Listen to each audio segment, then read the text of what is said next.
following me.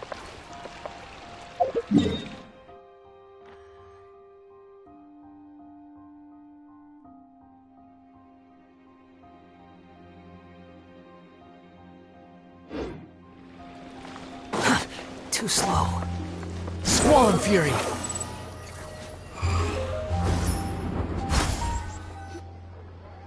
It's right up ahead, but let's make sure we weren't followed first.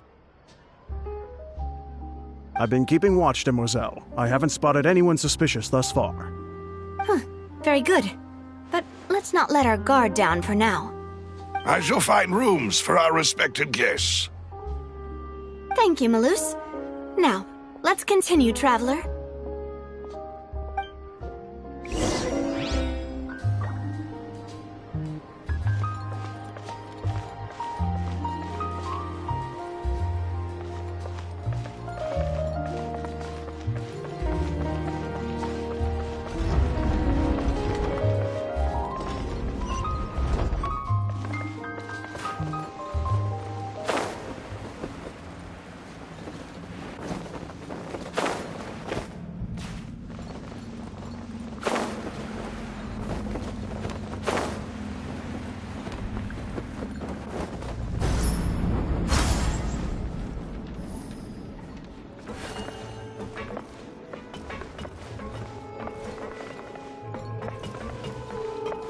Behold!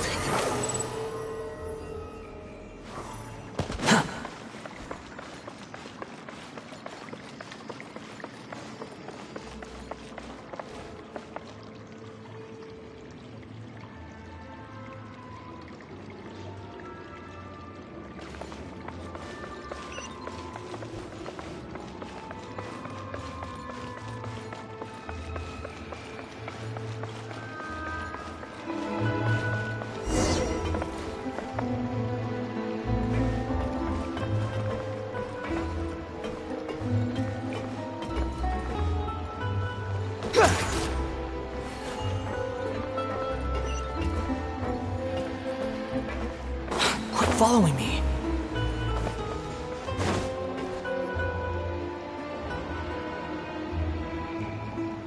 So, this is your base? It's not quite what Paimon imagined. Your accommodations have been arranged. Under the present circumstances, I can confidently say it's the best we have.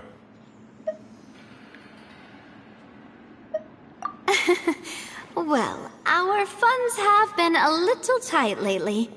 After all, we don't allow illegal or unethical profiteering. In fact, our funds often come from citizenry who support us. Seems like it's tough times for everyone. But if you have the support of the people, that does sound like it's worth it. To be honest, our financial situation was a lot better back when my father was in charge a few years ago. I'm afraid I'm not quite his equal. Your father... he was the previous boss of Spina di Rosula, right? How did he... Demoiselle, if you'll allow me to explain. No. I'll explain it myself. I suppose I couldn't run from this topic forever. And as partners, this is something I hope they can understand. My father's name is Callus. Yes, the same one they call Callus the Unfaithful in the streets. 3 years ago, he was accused of murdering his own friend. But he chose a duel to defend his honor instead of standing trial. He died in the duelist's ring. Oh no. But I do not believe my father was a murderer. I'm sure he was set up. At the time, I believed that if he only stood trial and was duly investigated, something amiss would crop up and prove his innocence. But strangely, he not only requested the duel himself, but rumor has it that even after being seriously injured, to the point where he could be deemed as having lost the duel, he refused to surrender, determined to die in the arena. 3 years later, I still don't understand why he did that. How could he protect his honor if he's dead? If anything, he gave up his chance to defend himself.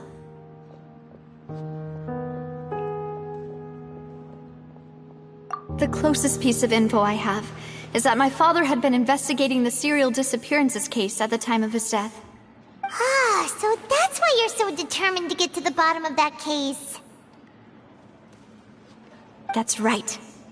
I've also tried to investigate the murder my father was implicated in, but I haven't found a single new clue in my countless reviews of the investigation records. However, I believe that if the murder case is related to those behind the disappearances, they must know something. I must know what really happened. Was my father coerced? Framed? Even if he really did kill his friend, I must get to the truth. If only he'd been more open with me when he was still alive. He even hid the fact that my mother died due to complications when giving birth to me. And now, here I am investigating his death. You really are a handful, aren't you, Papa?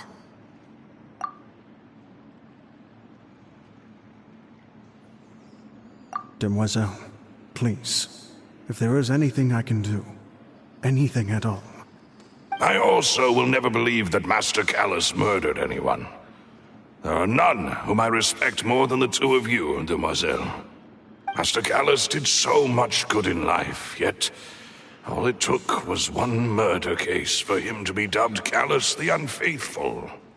Even our supporters decreased greatly due to that incident, hence our strained finances at present. Wait, if Callus was such a good man, wouldn't people at least be a little suspicious when he was accused?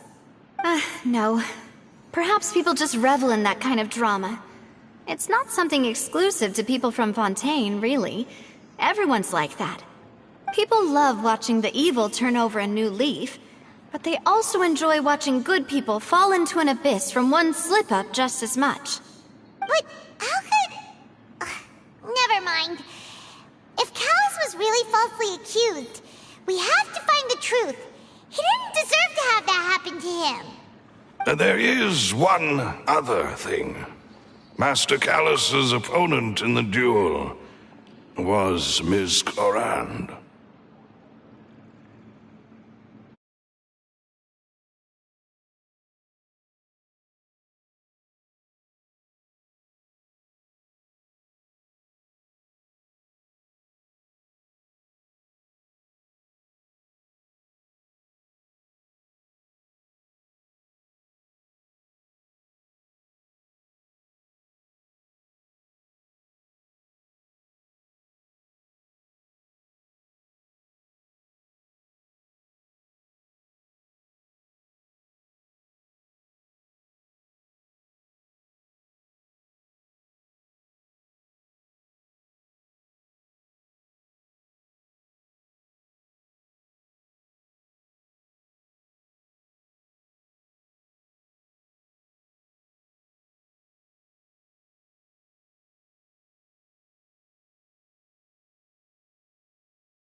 Oh, her? Well, then, isn't that as good as saying that she was the one who killed him?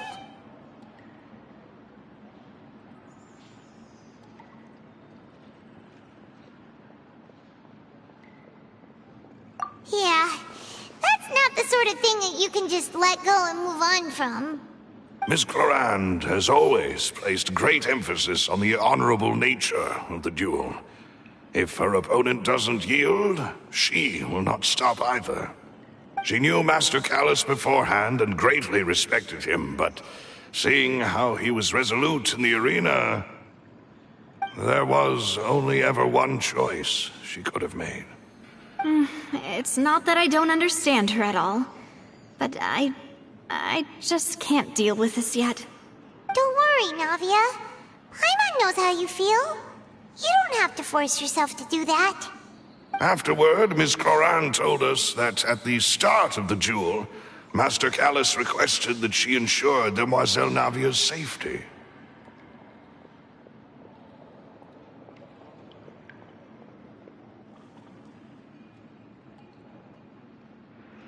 Yes, that is our understanding as well. Oh, Papa. What madness drove you to ask the person who killed you to take care of me? All right, anyway, that's the information I wanted to share with you. Even if it did sound like I was just complaining towards the end.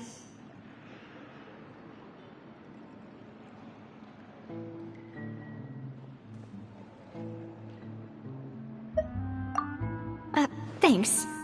You two should go and rest. This was quite a day after all. Yeah. Paimon's beat. Please, relax and get some sleep. We will ensure you rest soundly.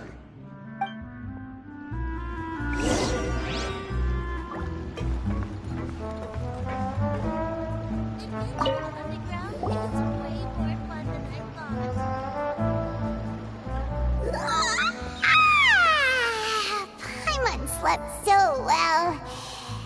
This place feels almost too safe. Huh? Navia? Where did the other two go? I sent them back to Poisson. It's Spina de Rosula's place of origin, and where we have our headquarters. There's not much for them to do here at the moment. Paimon gets the feeling that you're just trying to get them off your back. But never mind that. When did you get back? Were you waiting here the whole time? No, I just returned after going out for a while. I did some investigating yesterday regarding the name Vacher. Wait, so you didn't sleep at all? How could I after having such critical new evidence appear? Guess Paimon wasn't speaking for everyone just now, huh? Unfortunately, this name seems to have been wiped from existence. It doesn't seem to have a match anywhere. I suspect that those behind this have already taken steps to hinder an investigation from this angle. But that does prove that this Vacher person is a key witness in the incident. Does that mean we're too late, though? No. There is one ray of hope. One place in Fontaine that they would find almost impossible to threaten, no matter how much they wanted to. And that is the archives kept by Chief Justice Neuvillette. A place where detailed files on all the cases in recent years are kept. If the Oceanette you met is one of the young women who went missing recently, we should be able to find some related information there. So Neuvillette maintains an archive of case files? Whew. Guess that's the hard-working Chief Justice for you. In that case, let's go talk to him, shall we? Aren't you coming along, Navia? Did you get tired? No, it's nothing. Let's go see the Honorable Chief Justice.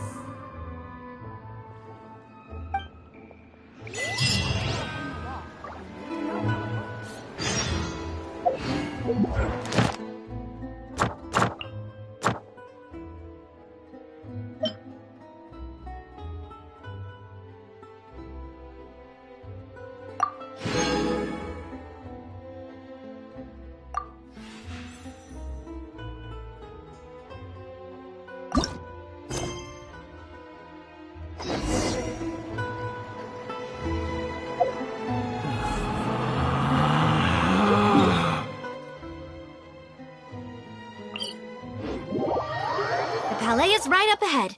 Come on.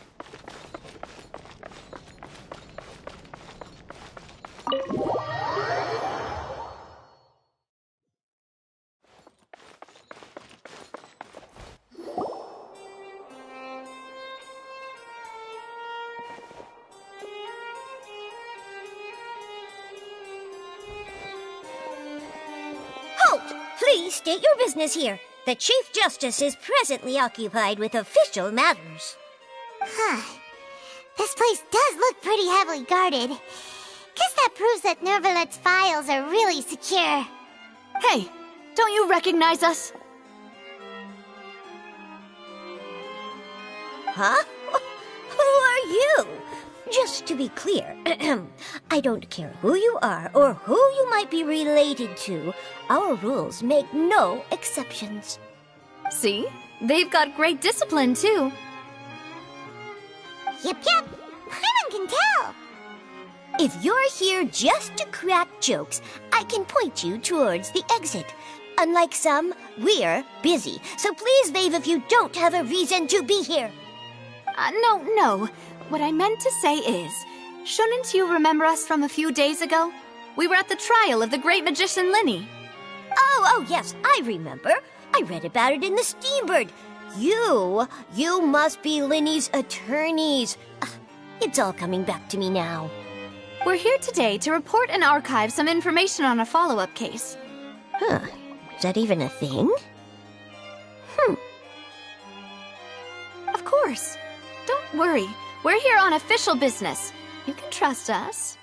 All right then, I'll let you through. The Chief Justice is just inside. Thanks so much.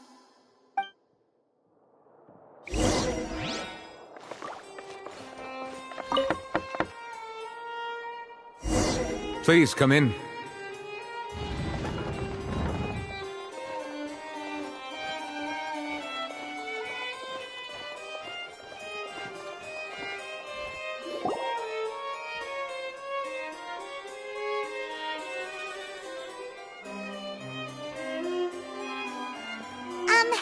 Sorry to barge in, Monsieur Nervalet. We only lied to get in because we didn't know any other way. It's all right. Please let me know how I may be of assistance to you. So you're not mad at us? We're looking for a man called Vacher. He may have been an eyewitness in the serial disappearances case. If we can find him, we may be able to unearth some key information on the case. Ah, I see. In that case, please wait here a moment while I browse through the files.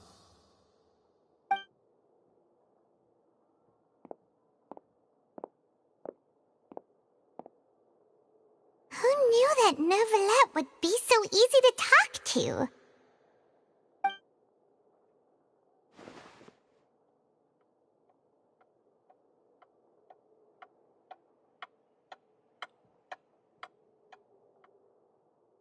Unfortunately, I'm quite certain that no one by the name of Vacher has been involved in any case, criminal or civil, in the past several years. There are no records of him either in the files or in my memory.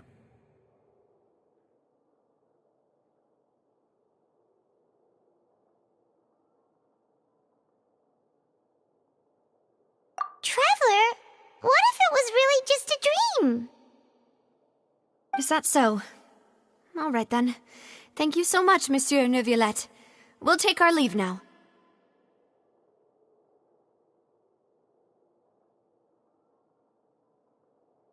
Ahem.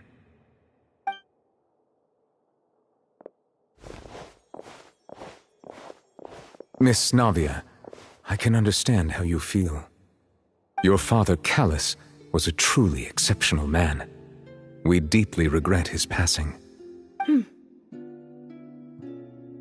And what are you trying to say, Monsieur Neuvillette? Are you trying to console me?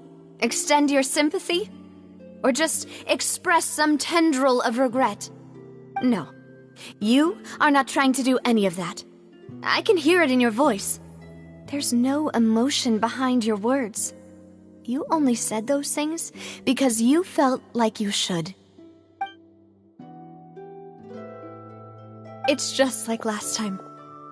After my father took his place in the duelist ring, I pushed through the guards to talk to you as a last resort. You even told me then that you thought there was something fishy with the case, yet you still allowed the duel to go ahead. In your eyes, the value of a human life is nothing compared to those cold laws you hold so dear.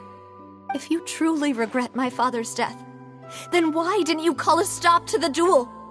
Why didn't you give me the power to stop him from throwing his life away? Why did you just let him die, despised and hated by all? Everything was hanging on a thread at that moment. Just the tiniest effort could have changed everything. There are still so many things I never got to tell him. So many questions he still owes me answers to. If you really have no heart, then just look me in the eyes. I, Navia, will show you the true meaning of regret. I'm sorry, Miss Navia. You and my father are truly alike. You keep all kinds of things in your heart and never say a word to anyone. It's not so much that you can't feel, but that you would never express anything. Oh well. In any case, everyone already knows full well the apathy of the Chief Justice. My apologies for taking my emotions out on you, Monsieur Chief Justice. Let's go, Traveler and Paimon.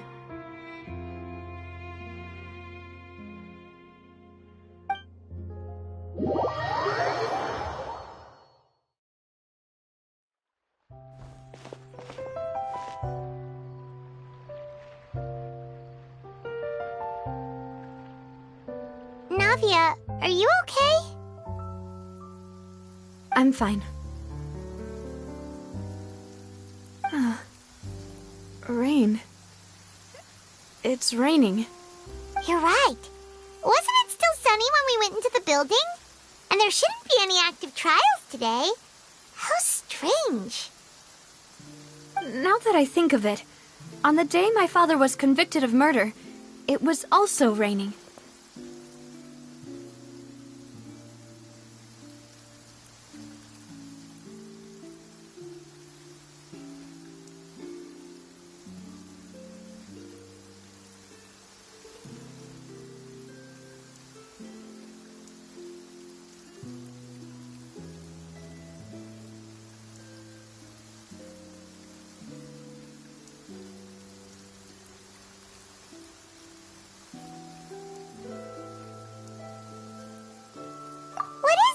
Did you think of something?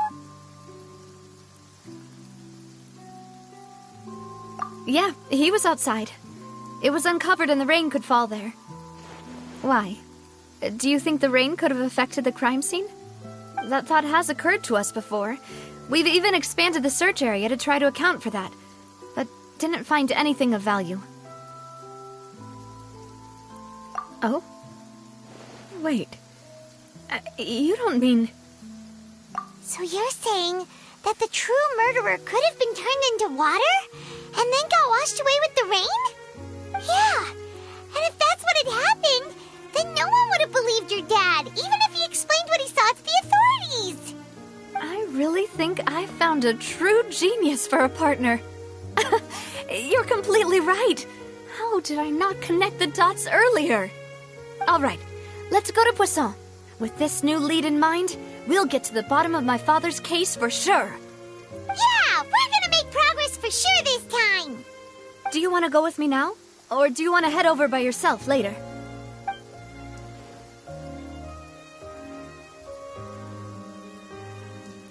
Great. Let's go then.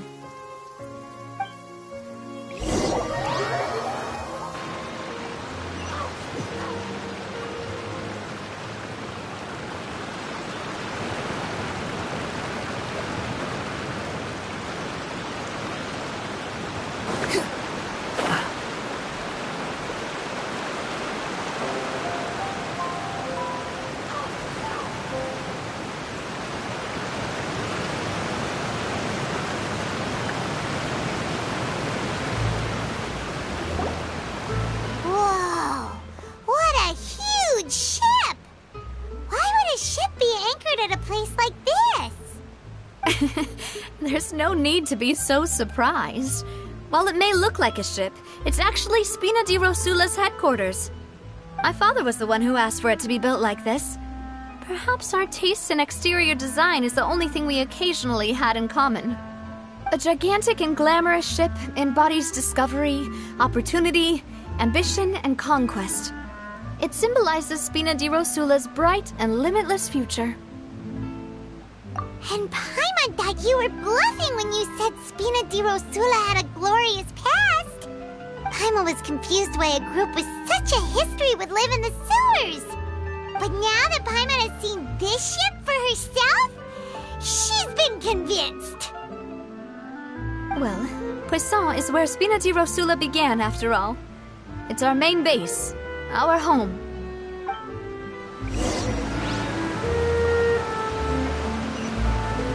Squall and Fury!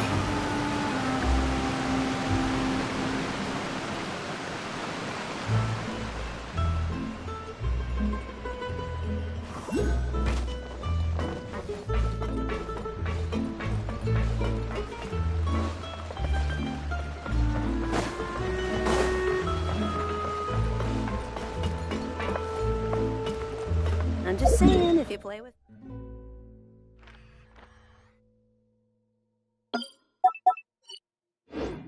Yep, they might have it good for a while, but it ain't good. Too slow. Quit following me. Too slow.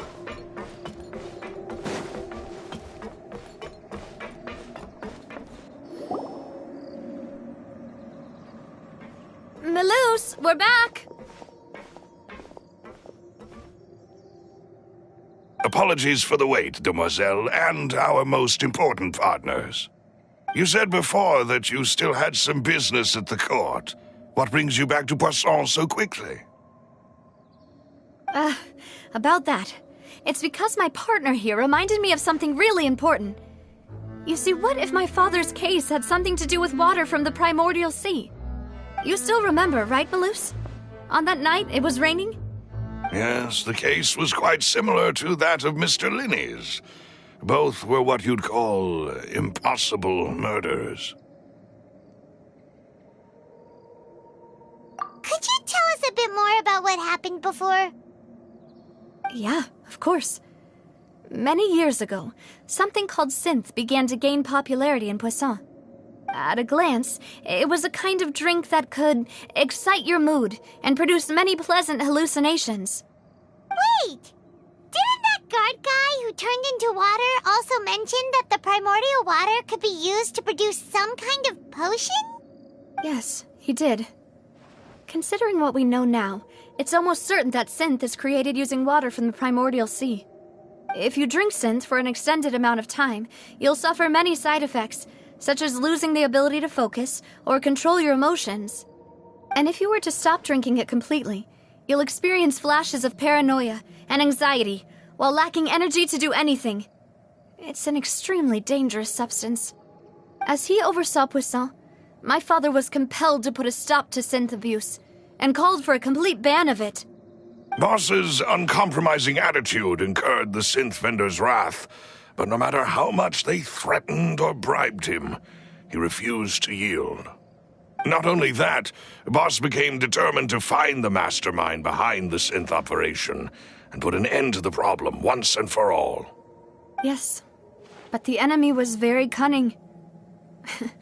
So he could never get anything out of the dealers, all of whom only sold the stuff and weren't privy to the rest of the operation.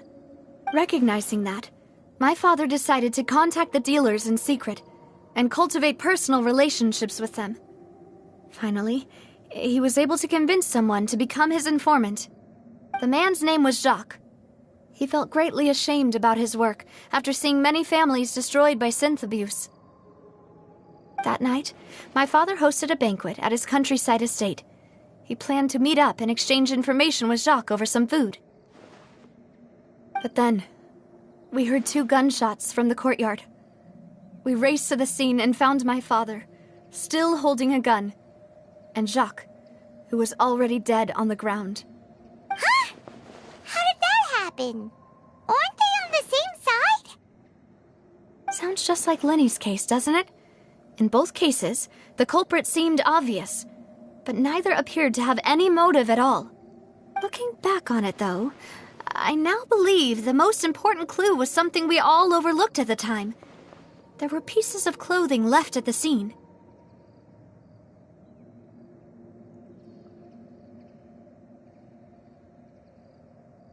Precisely. It's all thanks to you that I made the connection now. Back then, we all just thought they were some costumes that Jacques used to disguise himself at the banquet. But, considering it now, it's almost certain that they belong to a third person at the scene. With one extra person, we'll also need to reconsider why the 2 shots were fired.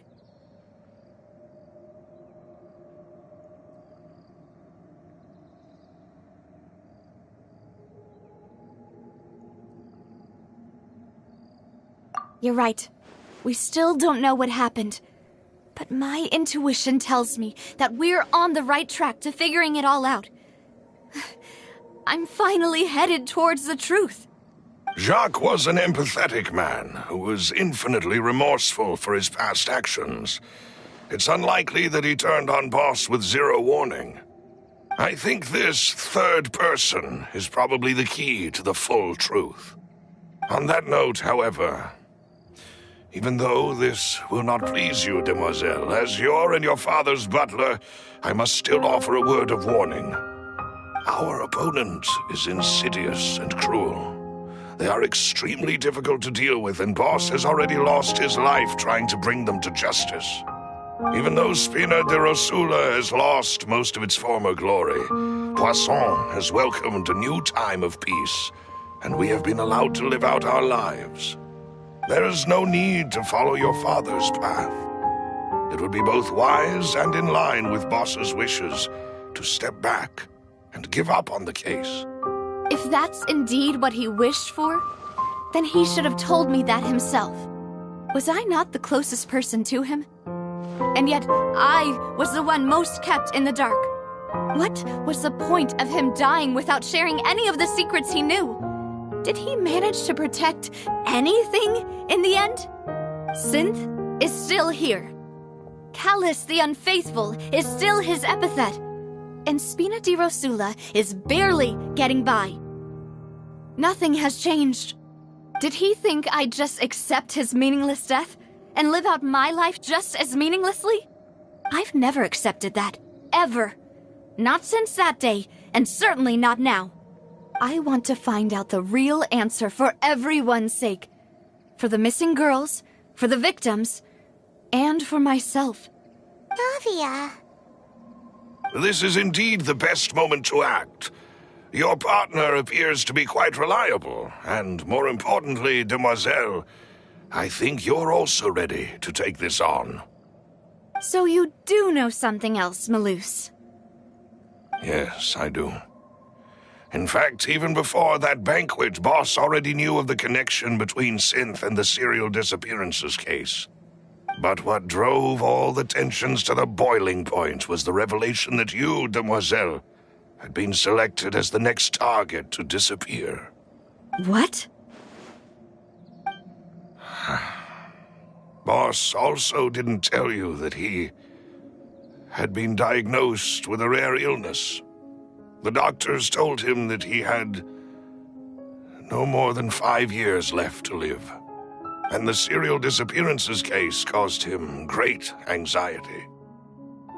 5 years was nowhere near enough time to resolve this long-standing conflict, but once he passed away, all the danger would pass on to you.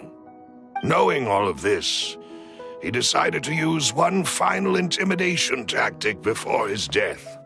He claimed to have already gotten his hands on some key incriminating evidence for the other side, and even told some members of Spina de Rosula about the details. But as long as you remained safe, he would not share the evidence with the public.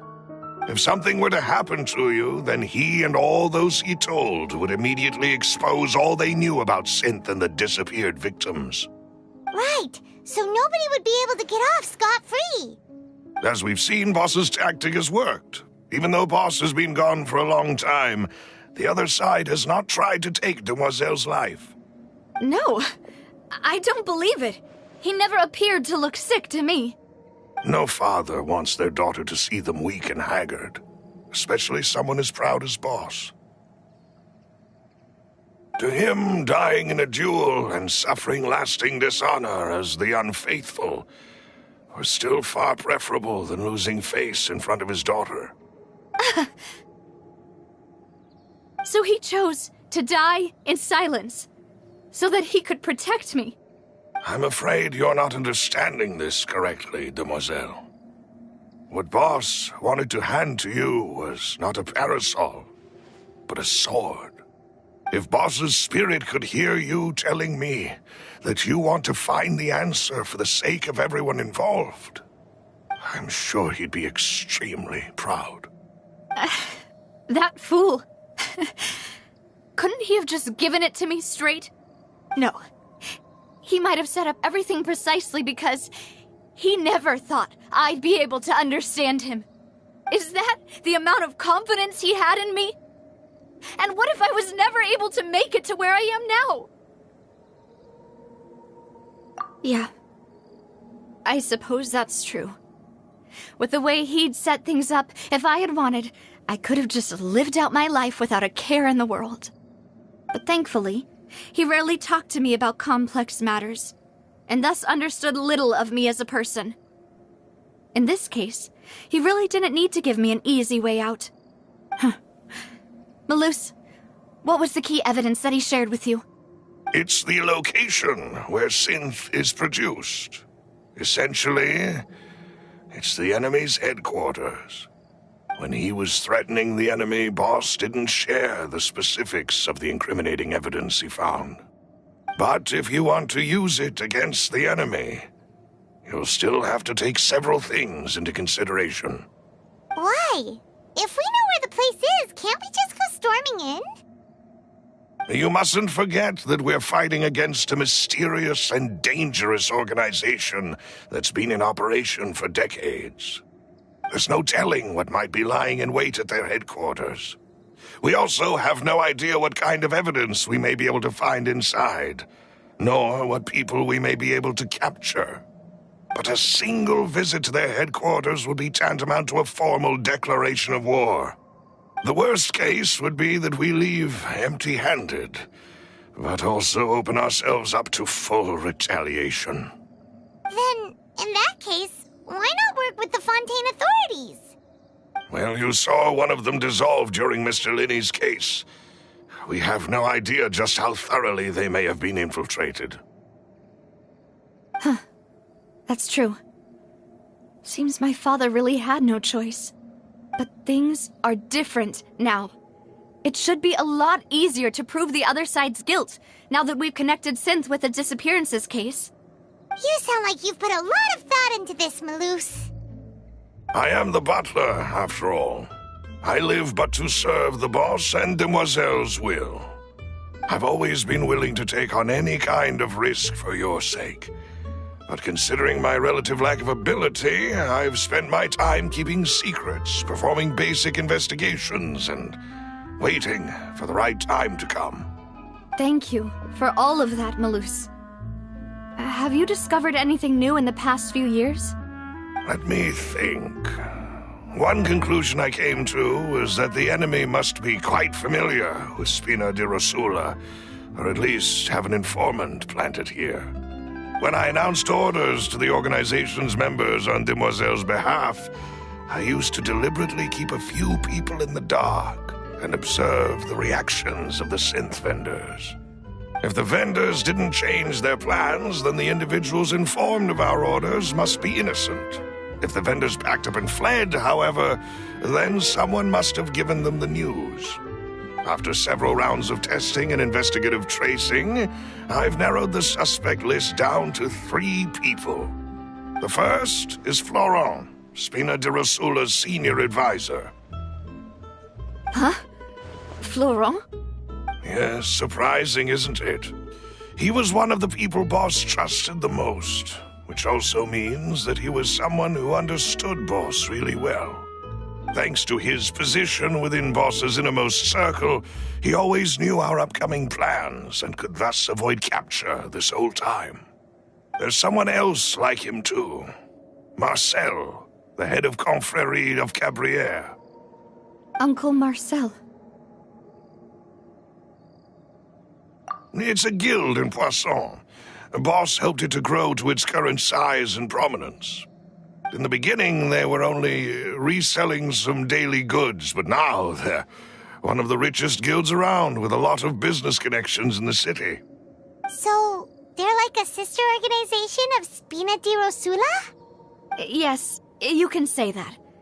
When we were fighting against the synth dealers, they provided us with plenty of support. It's a bit difficult to imagine someone using their own money to hunt down themselves. The final suspect is Thierry, the man responsible for coordinating information between Spina di Rosula and the guards. Although the guards mostly leave us to our own devices, there are still many activities we have to report to the local authorities. Since Thierry is always in the know about our current activities, he could theoretically always plan one step ahead. I see. These are all people who I communicate with quite regularly. To think that the enemy we've been fighting against has been right next to me all along, among those I trust the most. It's almost too hard to believe. If you want to investigate them, please take every precaution to not alert the quarry. Judging from our experience, the enemy is extremely cautious. Of course. And thank you, Malus. You've provided us with a lot of great information. You're too kind, my lady. I'm just doing my duty. And before I forget, proving Boss's innocence would also mean clearing him of blame in Jacques' death. After that incident, Jacques' wife and daughter were taken into the Spina's care. They still live in Poisson today. If it might help, you could also pay them a visit. I can make the necessary arrangements. Oh, thank you so much, Malus. You really are the best. A new case awaits, my dear partner.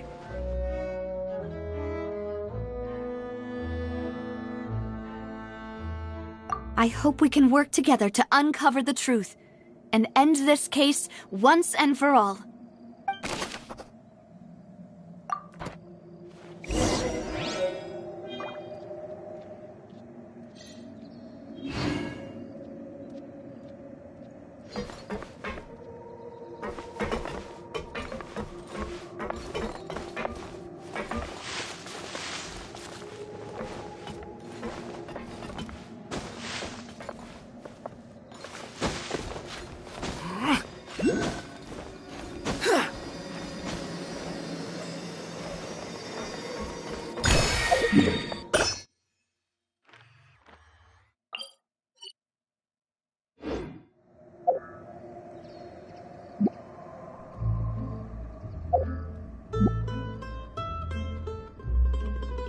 Behold!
with me?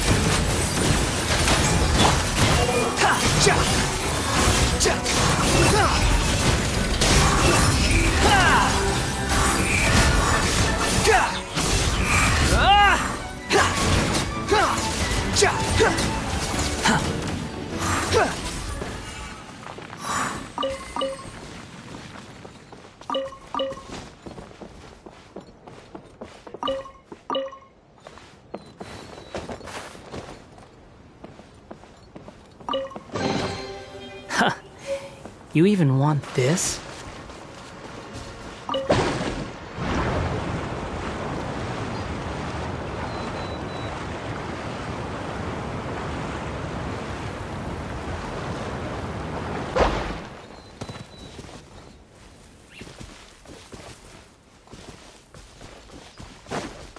The wind rises.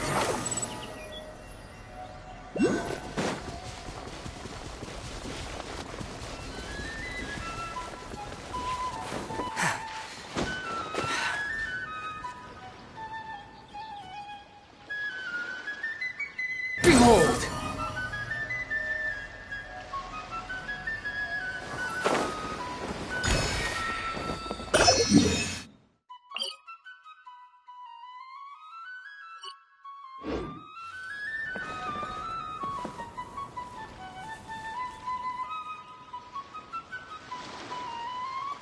Quit following me.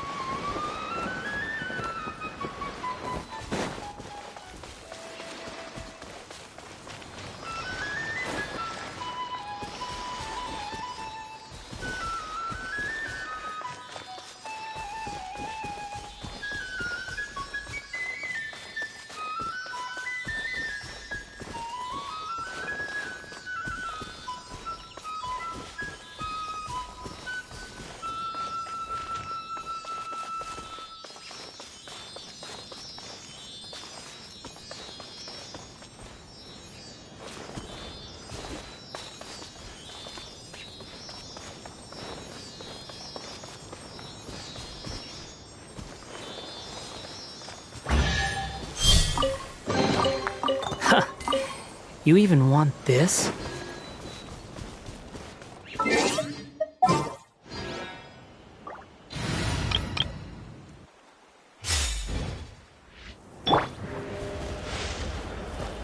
Surprise!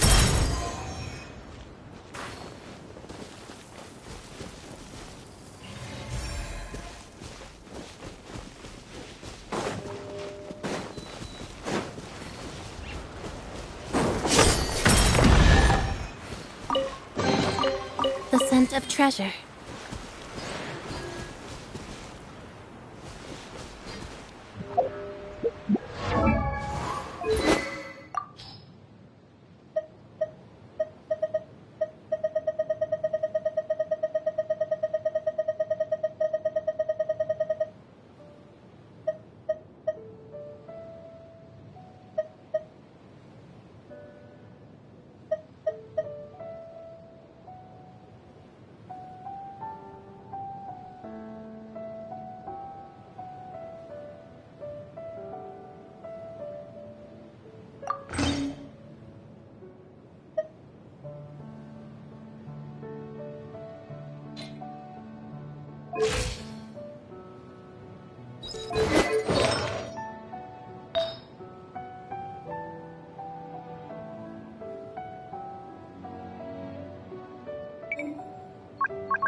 Very well.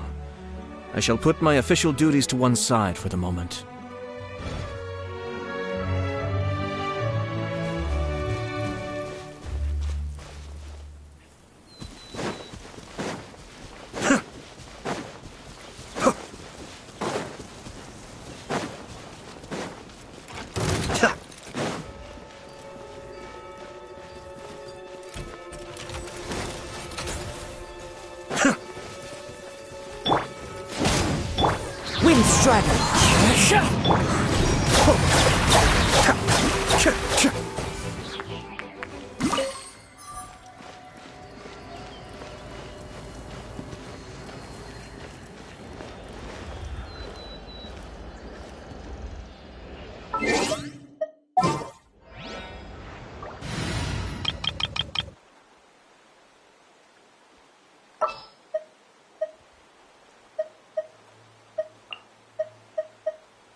There's still a long road ahead.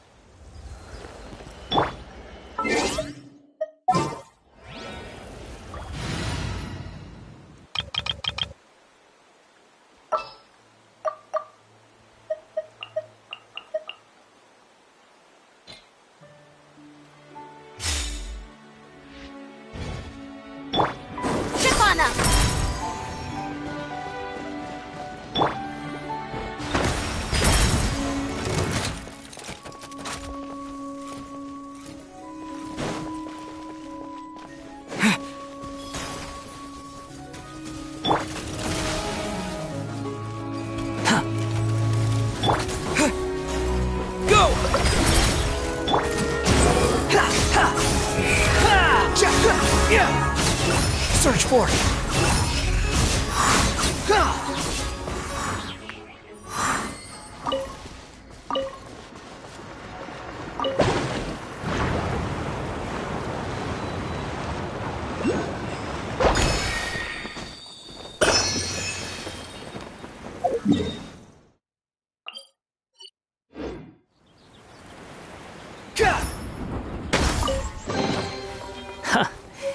You even want this?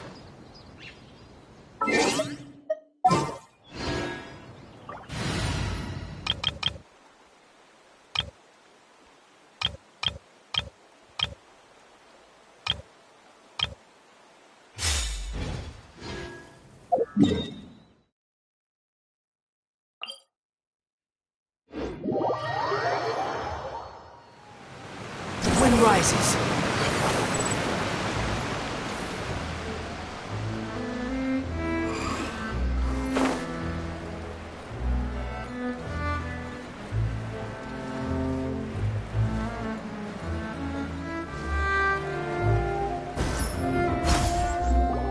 It is settled, then.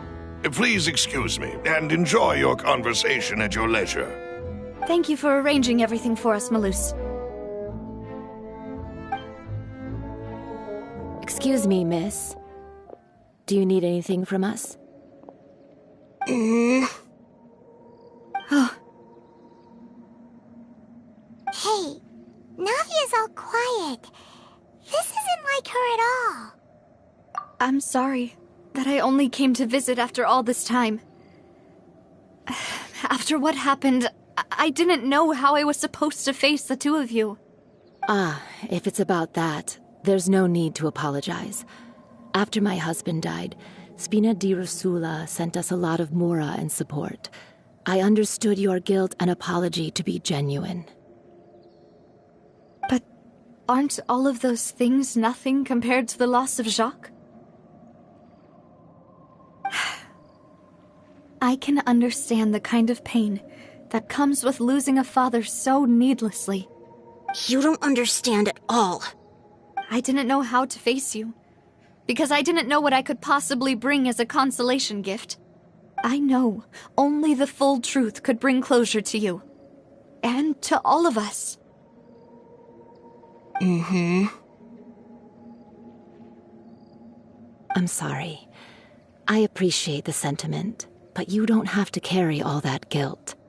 On the matter regarding my husband, My daughter and I have more or less found our answer already.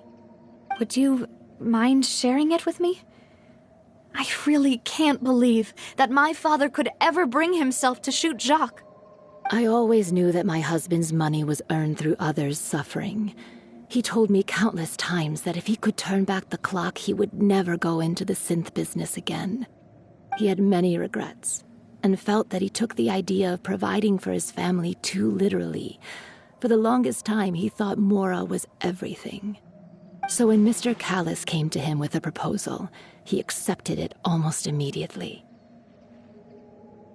He tried to be as careful as he could, but even so, he was still found out by the higher-ups. They found out about his betrayal? Papa didn't say that exactly, but Papa did tell me that I should never be ungrateful. Before he left that day, he told me that he had no choice. It was only later that I realized it was his final farewell to the two of us. I don't know that for sure, but you could say that's the conclusion I eventually came to. Which is why I'm the one who should feel guilty. Callis had always taken great care of us, both when he was still alive and after he passed away.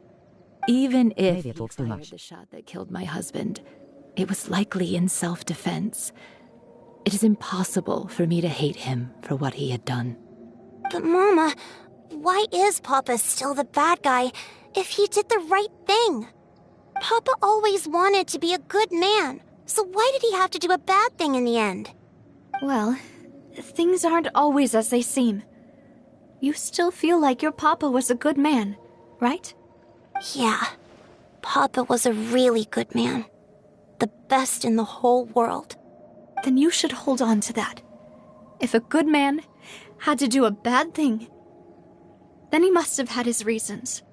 Regardless of whether he left you a parasol or a sword.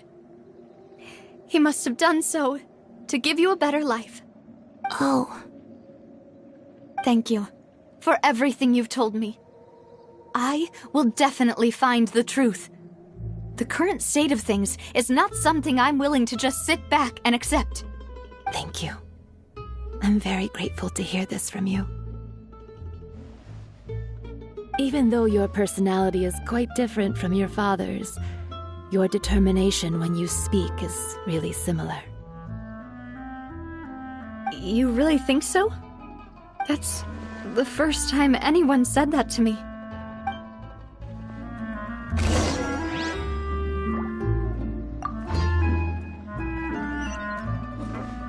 Are you okay, Navia? I'm fine. Don't worry. Let's investigate the 3 suspects next. Clorinde should be nearby, and we should be able to find Thierry and Uncle Marcel in the city. I'll get myself together on the way, so please don't worry.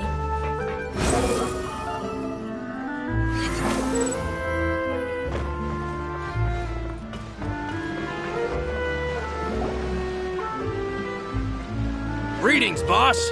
How may I be of assistance today? I'm sure you've heard about what happened at the Opera House. Someone got turned into water right in front of us. Yeah, I've heard. With something that dramatic, I'm sure journalists will milk it for all it's worth. And it'll be all the talk for the next several weeks. It also reminded me, on the day that the incident happened with my father, it was raining outside, and we found some clothes left at the scene. After my partner here put the dots together for me, I feel like we should try to reopen his case. Can you do me a favor and try to recall what happened that night? Let me think. Mr. Callis was feeling pretty upbeat that day. So he was drinking and bantering away with us at the table. After that, he told us that he wanted to go get some fresh air. So we let him go without thinking much of it. Who knew that we would hear 2 gunshots ring out right after? My first reaction was that Mr. Callis's life was in danger. So I grabbed my holster and made a mad dash toward the scene. But when I got there, it was already too late. Mr. Callis was standing over a dead body with a gun in his hands. All we could do was look back and forth at each other, not knowing what to say. So you also remember 2 gunshots then? Indeed. The guard said that the first shot didn't hit anyone, while the second killed Jacques. But I've never really bought that explanation. Reason being, Mr. Callis had left his gun on the table. I even made sure to confirm that before running to the scene. But according to the guards, that doesn't mean he couldn't have had other guns on his person. About the clothes left at the scene that you mentioned, do you think there was a third person there who was turned into water? At least from our perspective, my father had no reason to kill. So he would also have no reason to bring an extra gun with him. The gun he was holding probably belonged to Jacques, or a third person on the scene. Yeah, that makes a lot of sense. So you're saying Mr. Callis ended up with the gun because he seized it from one of the other guys? But hold on. If that's what had happened, then why didn't he share the truth with any of us? He didn't even want to face the Oratrice machine, and chose instead to prove his honor in a duel. Did he lose all faith in the courts after seeing someone dissolve right in front of his eyes? About that, Malus told me a thing or two. So, I think I can understand why he committed to the duel. I'll tell you everything, once the whole truth has been revealed. I understand. Then, I'll leave Mr. Callis's honor in your hands, boss. And if I may just say one more thing. The whole Callis the Unfaithful epithet has been a thorn in my side since the day it was invented. Many people have laughed at me for still calling him Mr. Callis, even after so many years have passed. But it was Mr. Callis's trust that allowed me to rise through the ranks of Spina di Rosula and live the life I lead today. No matter what others might say, he'll always be the man I respect the most. And he'll always be my boss. Don't worry. I will definitely find the truth. You and all our other comrades at the Spina deserve to know the truth as well.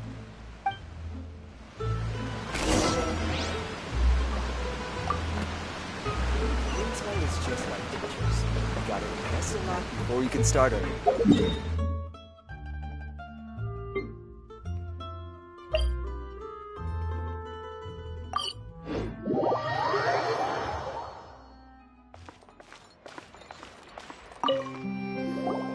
Hey, Thierry!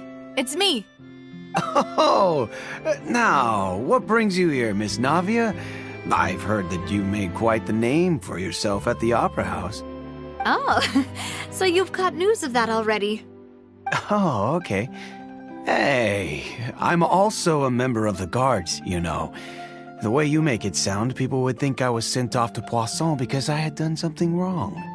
Are you sure there isn't a little bit of truth in that? Under normal circumstances, shouldn't you have been called back to the city already? I mean, where I work is really up to me. Let's just say I enjoy the ambiance of Poisson. Callis did a fantastic job running the town, building Spina di Rosula from the ground up and clearing many obstructions in my way.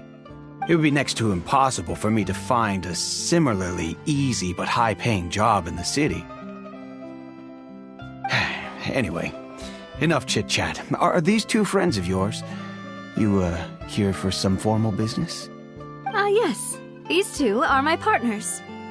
What happened at the Opera House made us realize that Linny's case and my father's may be related. We're trying to reinvestigate the details of my father's old case. Ah, I get it. You think there might be more to the case now that we know people can be dissolved into water, right? I was also flabbergasted when I first heard of it. If you want to go through the original files from your father's case, I can help you look for them. That'd be much appreciated. Thank you. Actually, I have another question. Do you have the authority to dispatch Gardamex? Of course. Without them, I couldn't possibly handle Poisson on my own. Why do you ask? We definitely can't use them to forcefully get more evidence for your father's case. Well, you see, just recently, we were attacked by a horde of unnumbered Gardamex in the city. So, if you hypothetically wanted to do something against me, all you would need to do is get rid of the mecha serial numbers and send them after me. Then you think too highly of my abilities. Dispatching mecha is very different from controlling them. If I had to make an analogy, when you order a dish, the chef will make it for you. You can ask the chef to cook, but not to massage your shoulders or carry your baggage. If you try to make unreasonable demands, the chef would just think you're out of your mind and ignore you completely. The same goes for me and my Gardamex. Removing a serial number is also not as easy as you might think. There are a lot of complex steps to it, and it's almost impossible to keep it a secret. So I can promise you, those mecha were definitely private units. They're certainly not cheap. So, whoever their owner is must be super rich, powerful, or both. Now that you mention it, though, being in the synth business would definitely be profitable enough to afford this. Oh, then you're officially in the clear, Thierry. Oh, well, thank you for the vote of confidence, Navia. Jokes aside, I'd like to wish you all the best with your investigation. I'll be staying in the city for a little while, so just come find me if you need any support from the guards.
Hello. How may I help you?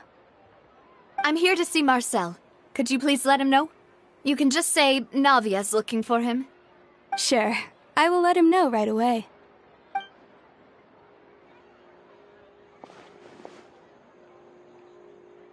Navia, hello. Sorry to keep you waiting. I'm not as young as I used to be, so my legs are giving out a bit. Oh, it's all right, Uncle Marcel. There's no need to stress. I just wanted to talk to you briefly about what happened in the Opera House. I'm sure you saw everything too, right? Yes, I've never seen anything so strange. Oh, you were at the Opera House too? That's right. I went there with Navia to see the magic show.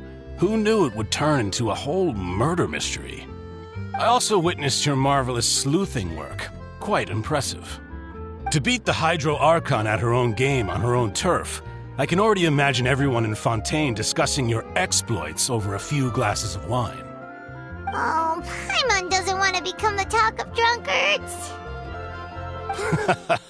Apologies. It's just how Fontaine is as a nation. Everyone loves drama and theatrics. Uncle Marcel, you've also noticed that other thing, right? The fact that humans can dissolve in water? Yes, I was reminded of your father's case right away. Is that what you're investigating now? Exactly. I still don't have much solid proof, but I can sense that the other side has already begun to act. Oh, and what makes you say that? We were attacked on Araneus by some unnumbered Gardamex. And there was also an attempt to get me to drink water from the primordial sea. If not for the vigilance of my partner, I probably wouldn't even be here talking to you right now.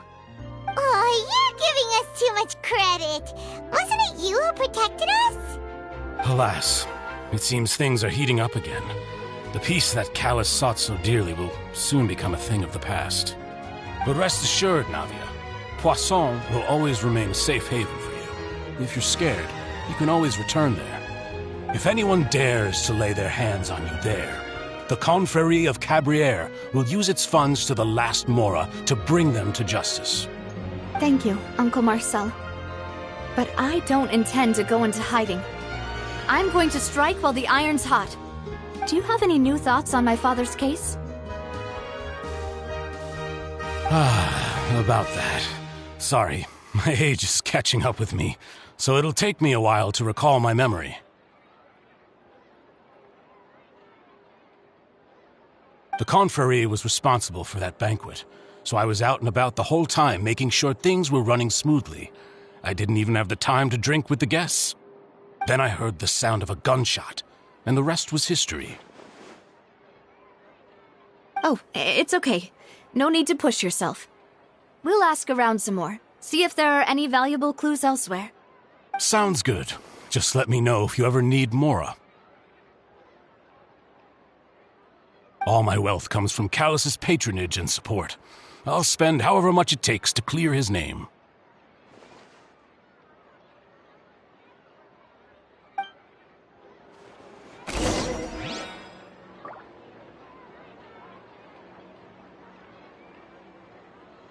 This can work. I'll just treat them as new samples.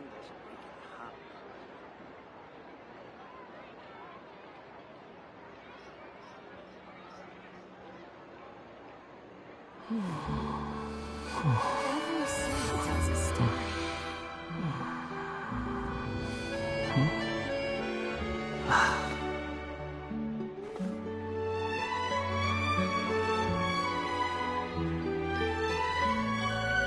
This can work. I'll just treat them as new samples. There's no such thing as pure freedom in this world. Even the wind cannot blow on forever. Every scent tells a story. Quit following me. The wind rises.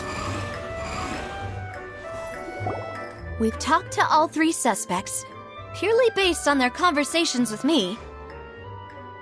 None of them sounded particularly suspicious. I suppose that's to be expected, though. If a single conversation's all that's needed to find them out, then my father wouldn't have needed to investigate the case for so many years. Anyway, even though we didn't make a breakthrough, let's still compile what we were able to find. But where should we start? Ah, you're right! Flora mentioned that Callus probably only ended up with the gun because of circumstance. That makes sense.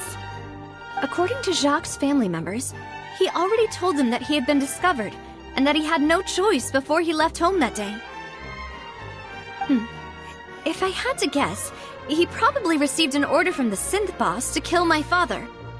Had he refused, he and his family's lives would have been forfeit. So, Jacques fired the first shot?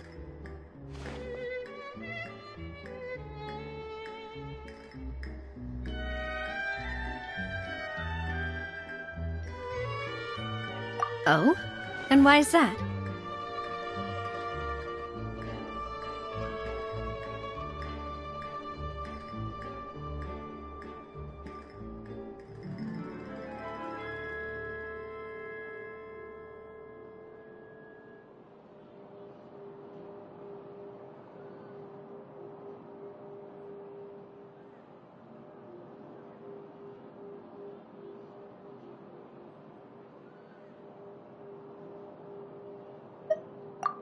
Oh, that's a good point. Jacques probably already knew that he was just being used as a tool for murder.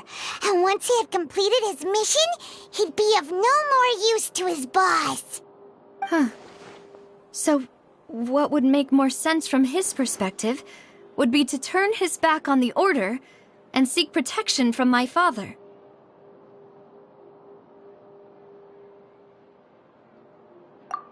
Makes sense. But without evidence, that's still just a theory. Besides Jacques, the attack from the Gardamex has been bothering me quite a bit as well. It's obvious that our enemy has become more antsy after the secret of the primordial seawater was revealed. Do you think he knew, even then, that we'd follow this lead to the end? Given everything that's happened since, it's quite possible. But who among the 3 suspects would have the ability to control privately owned Gardamex?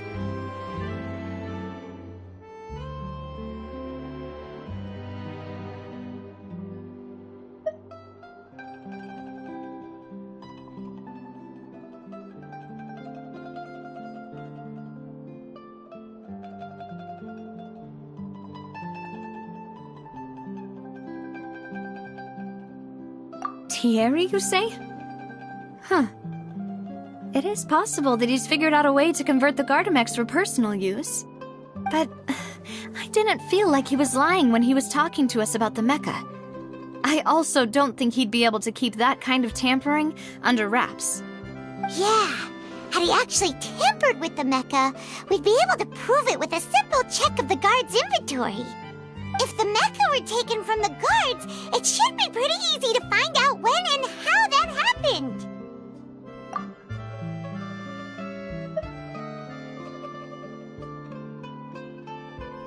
Uncle Marcel? My father did really trust him. And they worked together on a large number of projects. Maybe that's how he got to know Jacques. And with funds from the Confrérie, he could also afford a large number of Gardamex. It's still really hard for me to imagine, though. After all, Uncle Marcel has been around since I was just a child. Also, wouldn't this mean he has been spending a whole lot of mora and energy to fight his own synth business?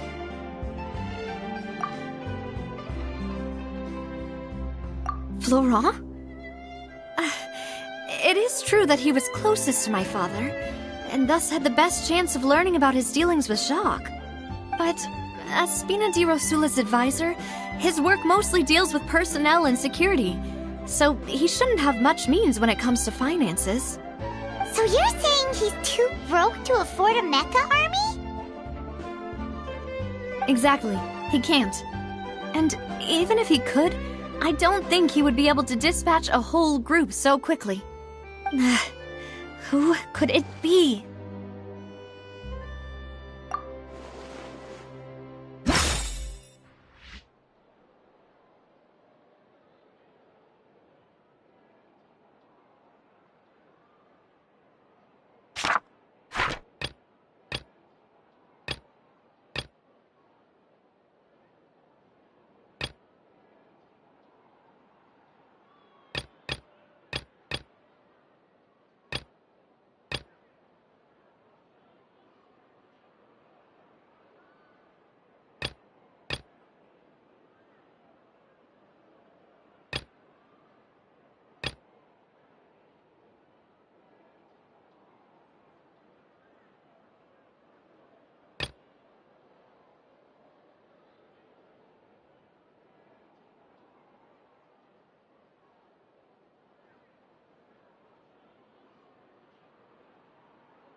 You know, if you think everything through, Uncle Marcel is indeed the most suspicious of them all.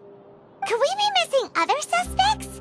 Malus didn't know about the people turning into water thing when he narrowed it down to these 3, did he? Malus has always been very reliable, and his judgment of others' trustworthiness has been fair and well considered. When he laid out his case for the 3, the rationale he gave me made a lot of sense as well. The suspect is knowledgeable about the Spina's internal affairs, has the means to dispatch Mecha to assassinate us, and possesses significant intellect and foresight. Even if I don't want to believe it, I'm starting to see how things could all tie back to Uncle Marcel. Well, we still have another trump card on top of all the theorizing and speculating. Yes, Malus did say that charging straight in there would be extremely risky, but we don't have any other options right now. We need far more solid proof before we can hope to go charging in on our enemy. Navia, here you are. Oh, I've been looking for you. Huh? Aren't you the guy from the guards? Did something happen? Yeah. News came from Irenaeus just after you left. We've got another trial on our hands. Wasn't that place built specifically for holding trials? What's so newsworthy about this one? I know. But they said the person they're putting on trial is a Fatui harbinger called Tartaglia. What? Is that someone you know? Yeah, we know him. Maybe even a little too well. Well, he's been accused of being the true culprit behind the serial disappearances case. It's absurd, don't you think? Wait, how? None of our investigations have had anything to do with him. That's what I thought was strange about it, so I came to tell you the news right away. If the charge against him stands, then it'll be next to impossible to get the guards to support any of our planned investigations. Right, because they'll think they've already found the culprit. Yeah, and it'll be a lot harder then to clear Mr. Callus's name. I understand. Well, partner, what do you think we should do? We still haven't found any conclusive evidence. Huh? Split up? What do you mean?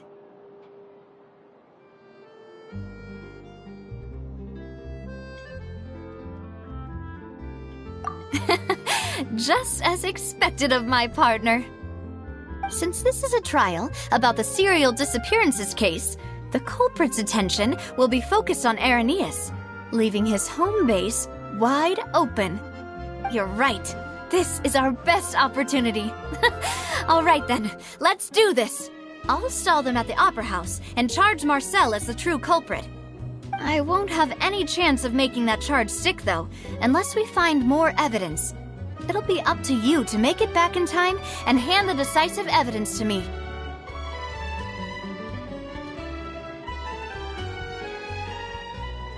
We'll help you, just like you helped us in Lenny's trial. Demoiselle, please allow us to accompany you. I'm ready. Ah, Malus, Silver, when did you two get here? We heard that you'll be leaving Poisson and figured that you might require our assistance. It's our hope that your confidence will be bolstered with the two of us by your side. Thank you so much. Then, let's make haste for Irenaeus. Paimon, Traveler, I'll see you at the Opera House. See you then!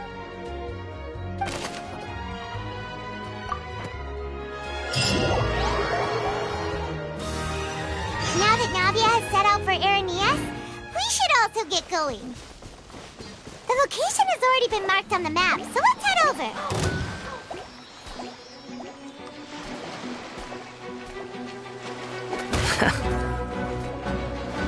Squall and Fury!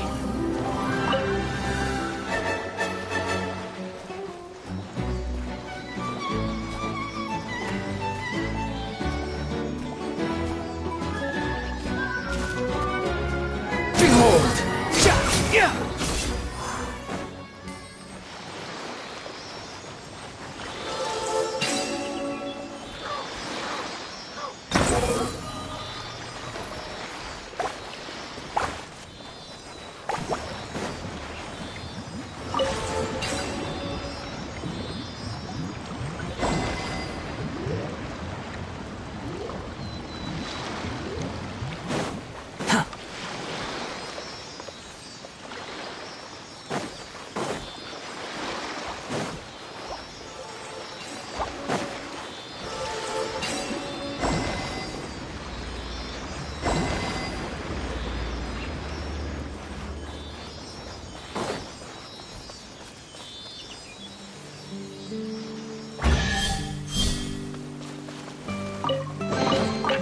Unnecessary.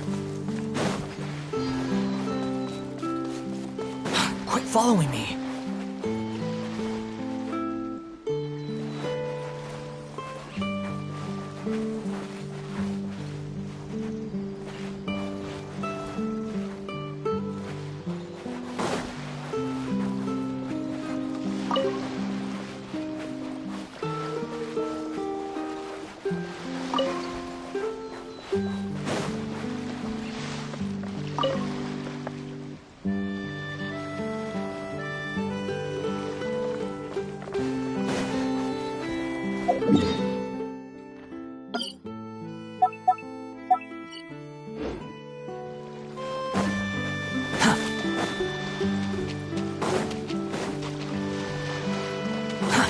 Too slow.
Squall and Fury.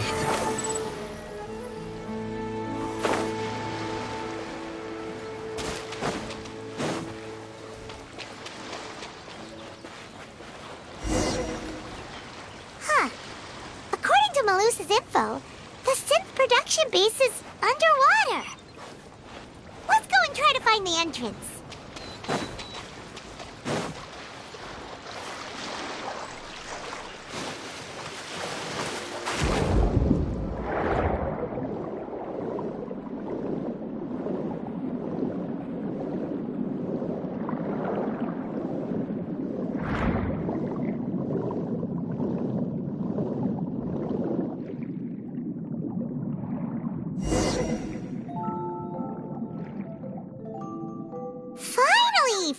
found it! Huh. So this is the entrance that leads to the synth production base. It sure doesn't seem out of the ordinary at all.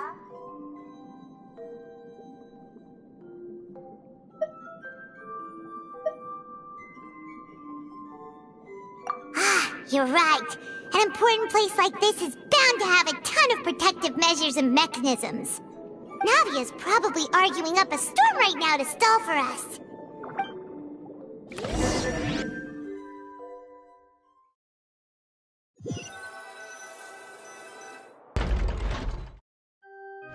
It would appear that I must repeat my question again, Mr. Tartaglia. Do you accept the charge that you are the true culprit behind the serial disappearances case?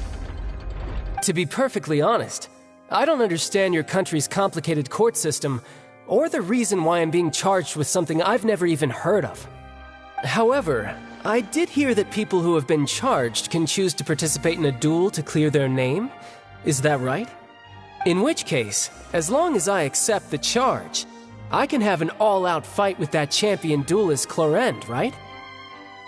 I've got to admit, that's one of the most enticing offers I've ever received. When I privately sparred with her last time, she was obviously holding back. Real disappointing. Hey! Don't you understand? You're currently the prime suspect for a major case. This isn't the place for you to be looking for fights. Oh? Sounds like the Hydro Archon wants to lecture me on the ways of the Opera House. Then why don't you duel me too? I'm the kind of student that learns best in the heat of battle. No. That's not what I meant. Alas, it would appear that communication with the defendant is going poorly, and we have made very little progress. In that case, let me explain everything from the very beginning again. The goal of this trial is to determine the culprit behind the serial disappearances case. That case had nothing to do with him! You've got the wrong man! Huh? What's going on? Why is she interjecting again? I told you it couldn't be one of the Fatui Harbingers. Miss Navia, this is the second time you've interrupted the court proceedings.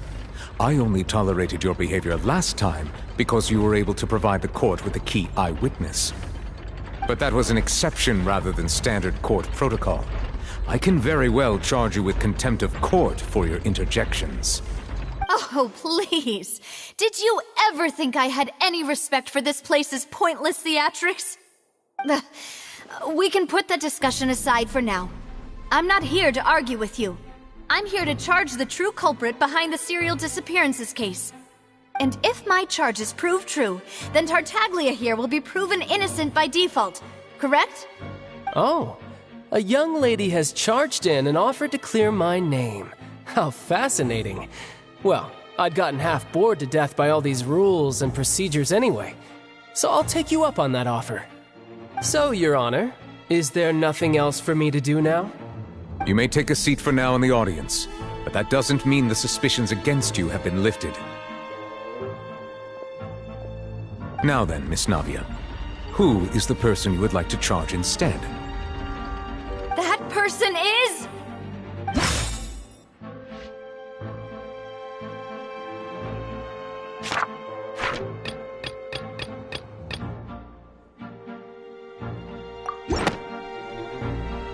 Marcel, the head of Confrérie of Cabrières! Huh? What confrérie? Never heard of them in my life. I've heard of them, but weren't they Spina di Rosula's sister organization? Oh, is this going to be a friends to enemies type situation? Please let me remind you, Miss Navia, that charging someone is an incredibly serious matter. Committing to the charge also means taking on the legal responsibilities associated with it. And if the charge fails, depending on the circumstances, you may also be charged with the crime of making a false accusation. Knowing this, do you still wish to charge this man? Yes, I do. In that case, I declare the charge to be valid. Miss Navia and attorneys, please take your places on the court. Members of the guards, please contact Mr. Marcel right away so that he may stand trial.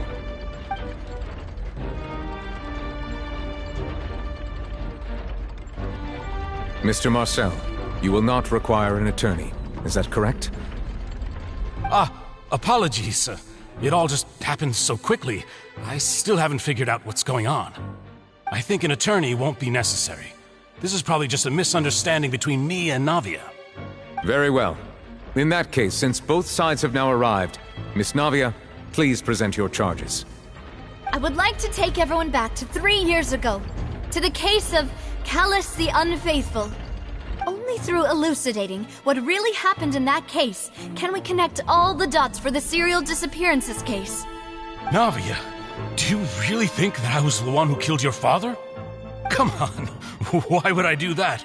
Callus was my benefactor, and remember, both you and I only ran to the scene when we heard the sound of a gun. If that's enough to make me a suspect, wouldn't that make everyone at that banquet a suspect as well?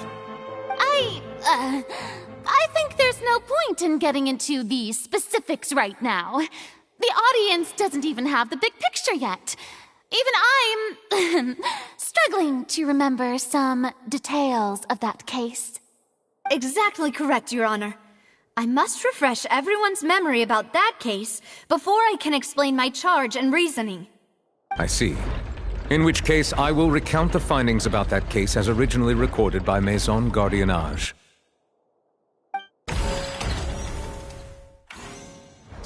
On the day of the murder, Spina di Rosula hosted a large banquet in a countryside estate owned by the Confrérie of Cabrières.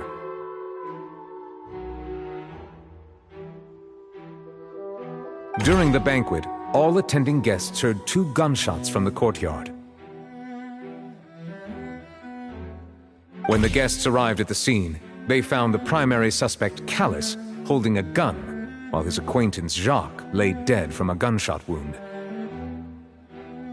The guards' investigation did not recover any other firearms from the scene. As a result, they concluded that the suspect's first shot must have missed, while the second must have taken Jacques' life. The suspect did not dispute this conclusion, and also declined to defend himself in court. Instead, he chose to prove his innocence through a duel. Callus was defeated by champion duelist Clorinde in the ensuing duel, and soon succumbed to the injuries. These are the known facts about the case.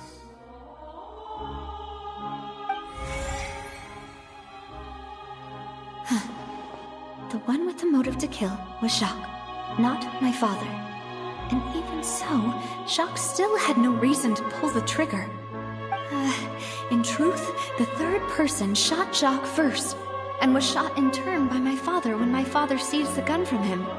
After that, the true culprit turned the third person into water, erasing all traces of him from the scene. Thank you for the summary, Your Honor. Of course, the guard's conclusion appeared quite sensible to us at the time. However, we should revisit the case now that we've gained new information about the abilities of water from the primordial sea.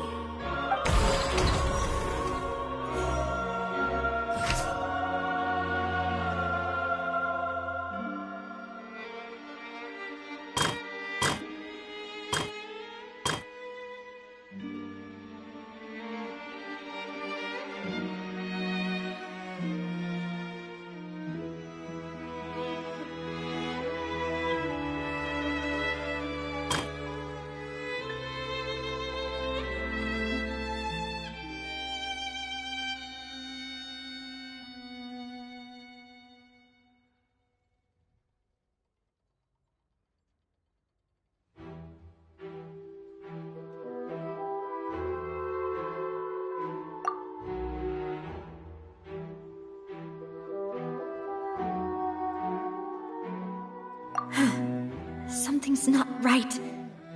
Let me think for a little while.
Something's not right.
Something's not right.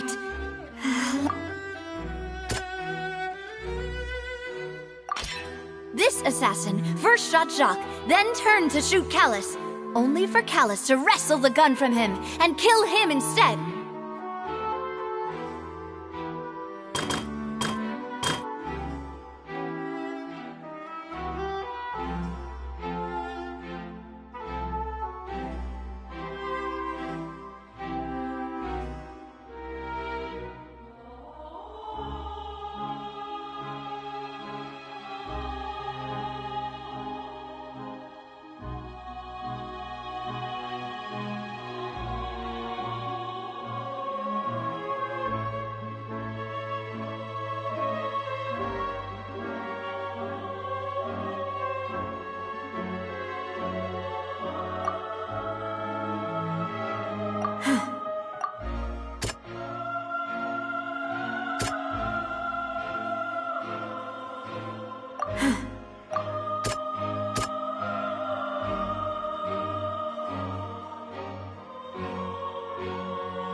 A pile of clothing was found at the scene.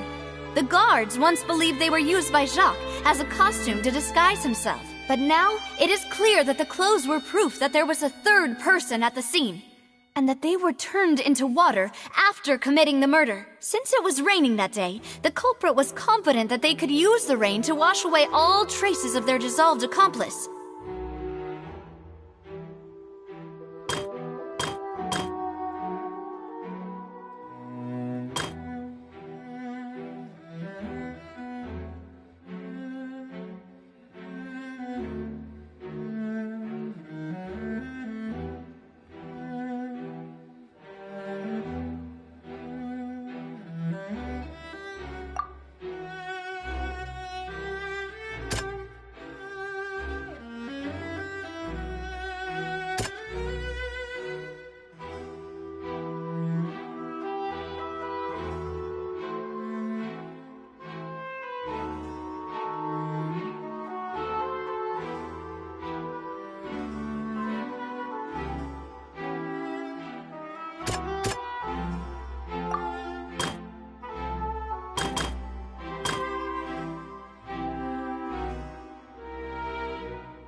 Something's not right. Let me think.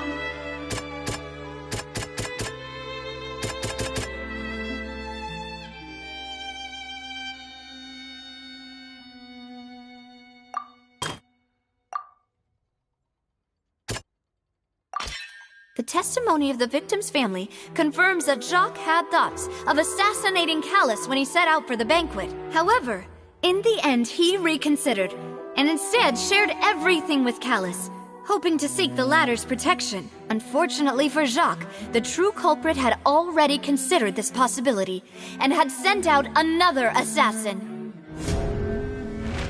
Realizing this, the true culprit caused the hired assassin to dissolve into water, leading everyone to believe Callus was responsible for Jacques' murder. This is the true version of events.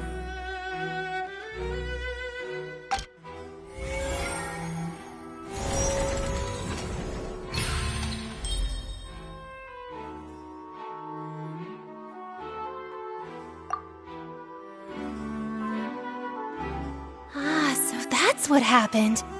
Wait, you're telling me something as dangerous as water from the primordial sea has been used for all these years? What a great theory. It also explains Callus's and Jacques' respective motives. I guess they didn't shoot each other after all. Mr. Marcel, you are the one being charged with the crime. You should provide a rebuttal if you wish to prove your innocence. But I think I agree with everything Navia just said. In fact, there was nothing in her speech that directly implicated me. Then, may I ask some questions? In my opinion, we primarily need to determine two things. One, do you have the evidence to back up your claims? I'm afraid not. At least not at this very moment. Boo! If you don't have any evidence, you should just go home! I may not have the evidence with me, but I know where I could go to collect it. If we look up the deserted clothes against a record of people who went missing around the same time, we should be able to find a match. Considering the serial disappearances case, the guards probably kept careful records of all missing persons from around that time, regardless of age or gender. That makes sense to me. Monsieur Neuvillette, I would consider this to be a reasonable investigative direction. Why do I feel like Farina's acting a little differently today? Maybe she's scared of embarrassing herself again? Alternatively, she's become more diligent after charging an innocent citizen in the last trial. My second question has to do with the ensuing duel. If the truth is indeed as you described, then why didn't Mr. Callus explain himself in court? If he had testified that a person had been dissolved, he could have at least mounted a defense. I've thought about this too, and the answer is actually pretty simple. He felt there were things that were more important to him. The dissolving power of water from the primordial sea is an important secret for the true culprit of the serial disappearances case. My father could have exposed it for all to see, but he chose to take it to the grave. At that time, Spina di Rosula was in dire straits, and his reputation had already been shattered. He had no guarantee that going forward with the truth would allow the culprit to be brought to justice. What was certain, however, was that it would paint a gigantic target on my back. Boss once told me that Demoiselle had already been selected as the next target of the serial disappearances case. What? If the secret had gotten out, the culprit would have fought an all-out war with Espina right there and then. I wouldn't have been the only one in danger. All of us would have stood to lose our lives. Of course, the guards might eventually figure out the truth of the matter and determine that we were in the right. But what good would that do? How can a hollow verdict protect anyone? Had this opera house ever given my father any kind of confidence in its brand of justice, Spina di Rosula would have had no reason to exist. But by staying silent, we retained the ability to deter our opponents and continue the stalemate. I was able to become Spina di Rosula's president, which made me harder to target, as well as giving me more time to grow and learn. And once I have figured out the truth and stepped up to the challenge, I will do what this opera house cannot and restore my father's truth and honor back to him. So, you mean to say, your father intended to die in the duelist's ring? That's right. Do you have any proof? Of course. All you need is to ask his opponent, Clorinde. I don't need your apology, your guilt, or your support from the shadows. You don't have to do anything for my sake. But since he entrusted his will to you, Clorinde, you should tell us the truth about his sacrifice. So, during the duel, did you believe that Callus was intending to die? Yes, I did.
As a champion duelist, I've fought many battles and taken a countless number of dishonored lives.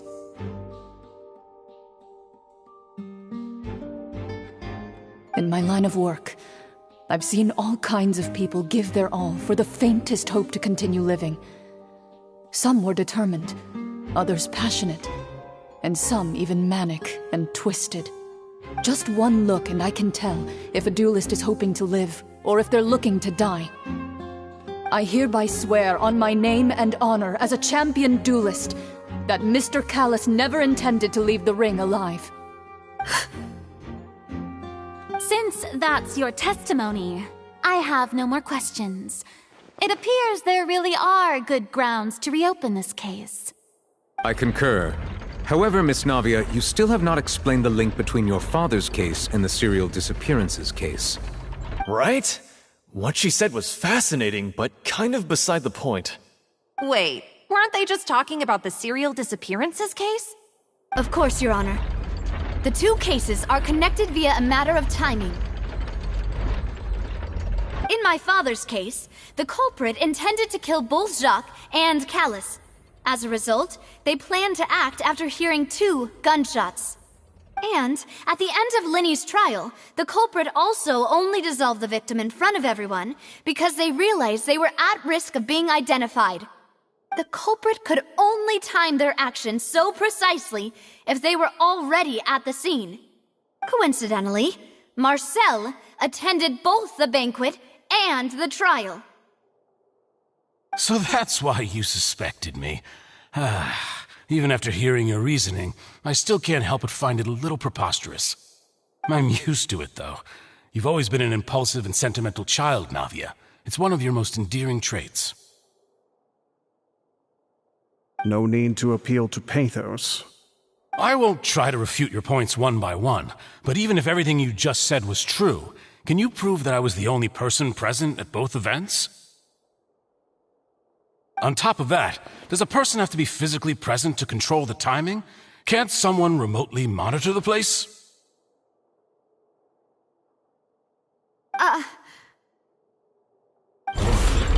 Know what she can say to that. I know that even with that, you might still think you can reduce the list of suspects with some further investigations until I'm the only one left on the list. Alas, who won't feel at least a little hurt by an accusation of murder from a girl you see as your own daughter? But if I were to dismiss this completely, you'd also think I'm not being considerate of your feelings. Ah well, let Uncle Marcel teach you another lesson. Do you know what the biggest flaw in your reasoning is? I suppose you're gonna tell me anyways. It's timing again. I'm a businessman by trade. From that standpoint, there's no reason for me to kidnap young women. It's a high-risk action with nothing to gain. In addition, I left my home in Snezhnaya when I was young to come to Poisson and work in some trade. My business only thrived when I received Callus's patronage. But the disappearances began before I ever stepped foot in Fontaine. I do apologize, Demoiselle. This was my mistake. No, it's not your fault. I'm sure he had come prepared. Is there anything else you'd like to say? Would you like to check the date of my first business license against the first known case of the serial disappearances? You can also take a look at my border entry records, or ask my friends and family when I left Snezhnaya for the first time.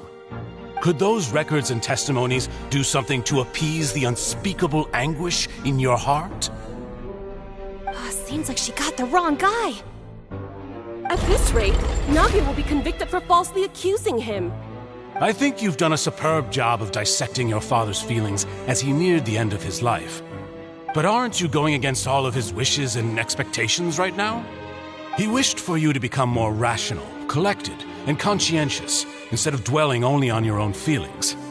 Once you've learned to be more considerate of others' feelings, and to stop rushing headlong into things, you'd have met most of his expectations. This isn't just about me, and it never has been.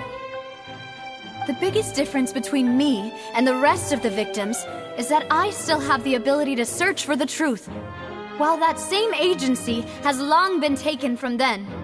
The people whose families were destroyed by synth abuse, the people who lost their loved ones to the serial disappearances, and the people who suffered tragic ends due to their sense of justice. Many people's images are flashing before my eyes. I'm sure some are coming to those of you in the audience as well.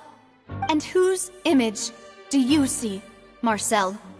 Is it a man named Vacher? Oh, so you do know that name. I'm merely surprised you'd suddenly say the name of someone I've never even heard of. I was waiting for you to say that.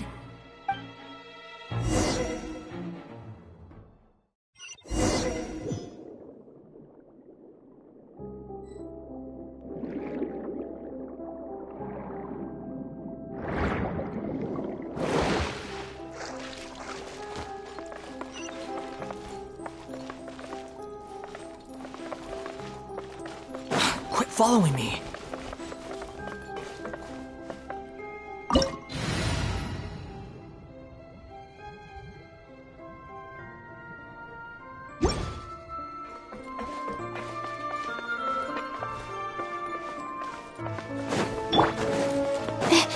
Oh, mine to the moon. My guiding stars. Break a leg. And step. Truth repeats its course. The wind rises.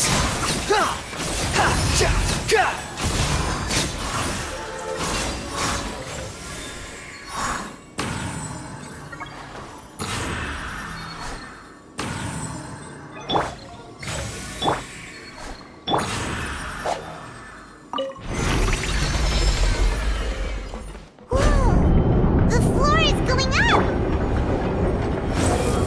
Is it because of this mechanism in the middle? That guy really prepared a lot of stuff for this place.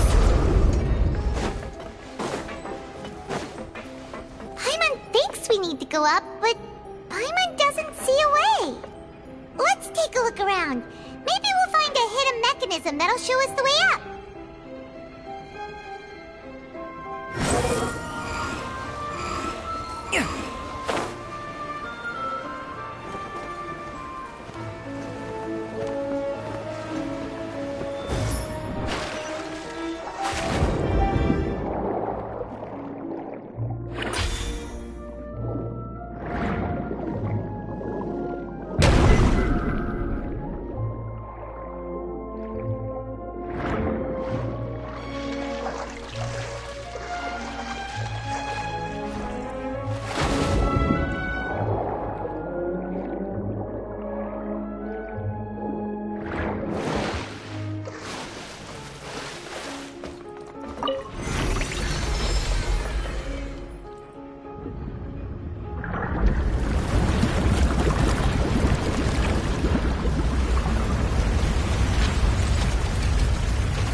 The water level is rising!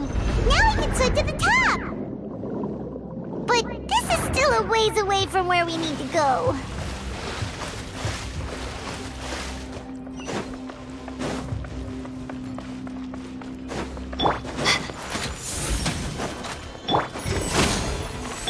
Too late for regrets! Squall and Fury.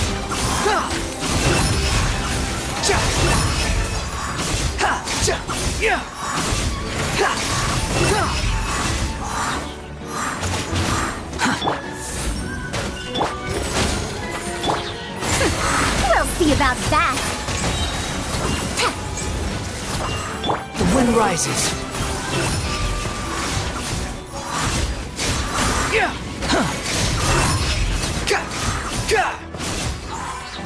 Not now. Stars, shine through. Unleash. Gears of the storm. Your grand finale. Behold.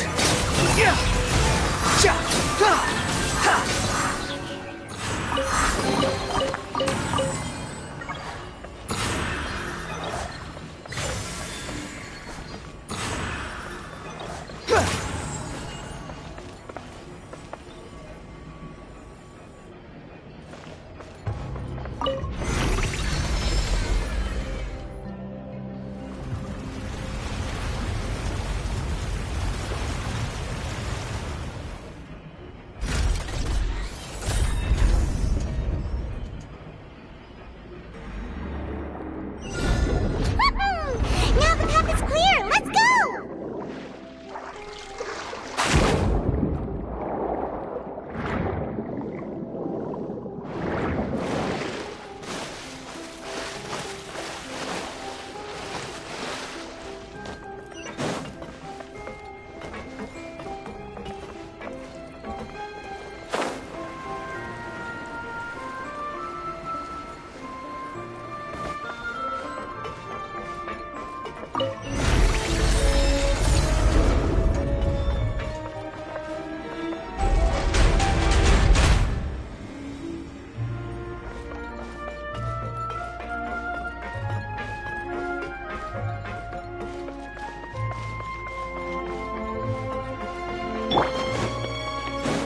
The night is cold. Observe! The wind rises. That's far enough.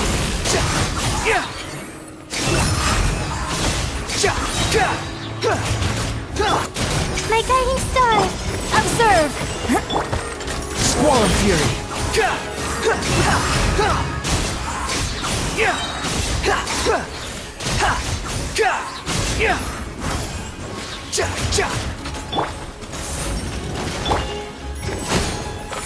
Behold!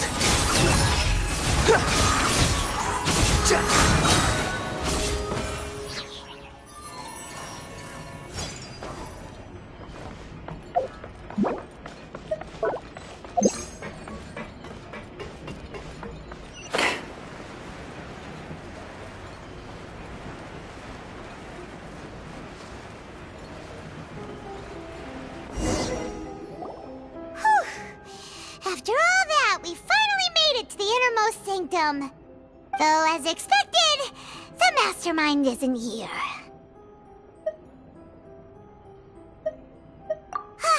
That's right. Then let's hurry up and find some evidence so we can get back to the Opera House and help Navia.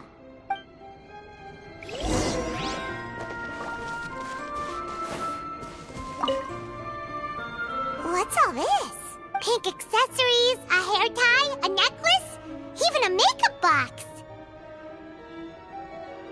Oh, Paimon sees it too, but why are all these cute things labeled with different girls' names? Huh? You mean the girls from the serial disappearances? They were brought here? And then they were turned into water. And all the boxes of things, these names. That means...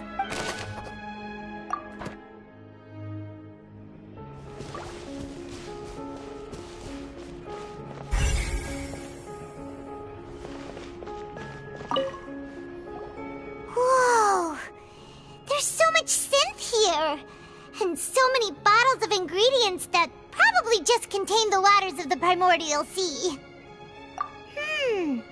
Mixing in progress, ready to drink, stock sample? Huh. They've also got all the synth pretty clearly labeled. Whoa, there's even fruit-flavored synth?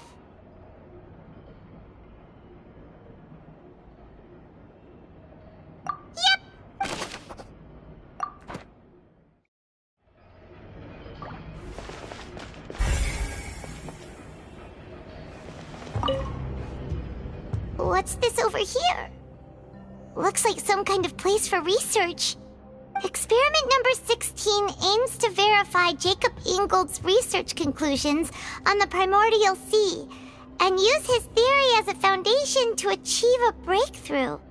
The experiment was a failure. No individual managed to resurface from the water from the primordial sea.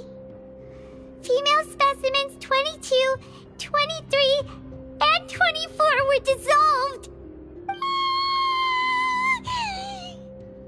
Sorry, Traveler. Paimon will try her best. It's just that Paimon's never read something so scary before. How can someone write something that terrible in such a matter-of-fact tone? You read the rest. Paimon's too scared to keep going.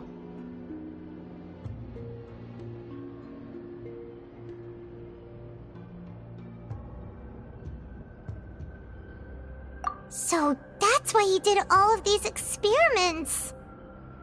But did he really think he'd be be able to find a way just by dissolving people over and over? That's just insane! Huh? Isn't that the name you heard by the fountain? Paimon thought he was an eyewitness in the serial disappearances case. You mean Vache is the one who did all of these... experiments?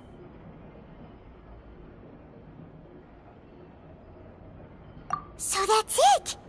Vache was no victim, but personally took his lover and...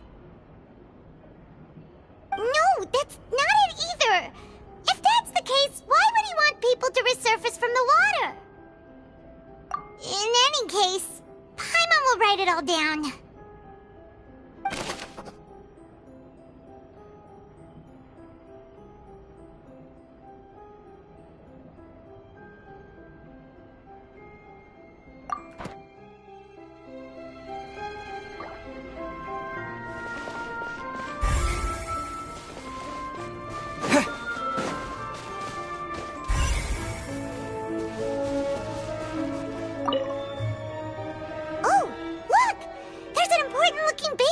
Here, and it's full of water! That means this is where they make all the synth! And that special water is the main ingredient! If you dilute it with normal water, you'll get synth, but the pure stuff can dissolve a human! Paimon will take notes on this incriminating evidence!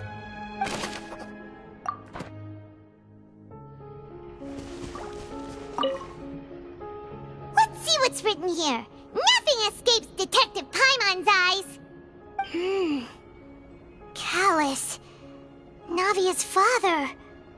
Oh, this seems to be an investigation report on him.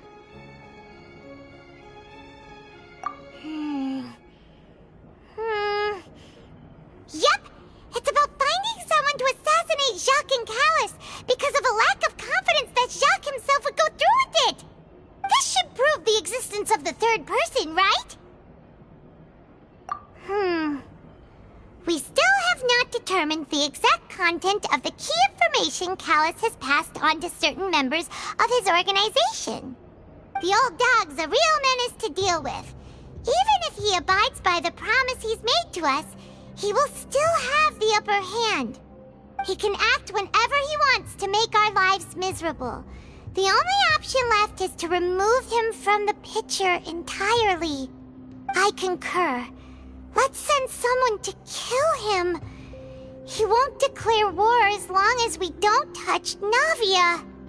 Oh, seems like we've got a bunch of correspondence between the higher-ups. They're all just so evil.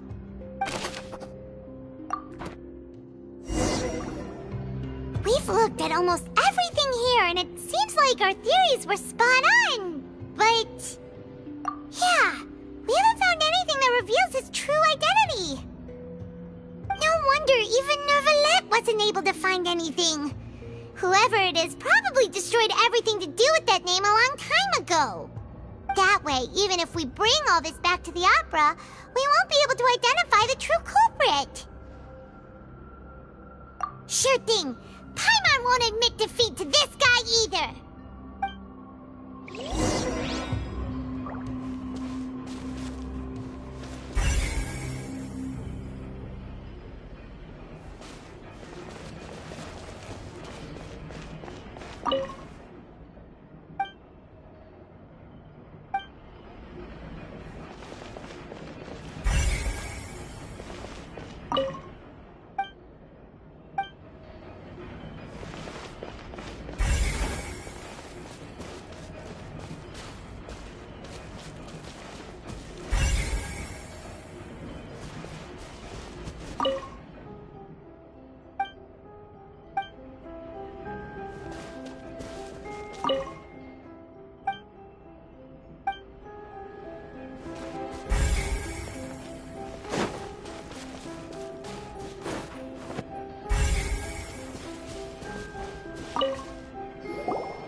We'll find something for sure!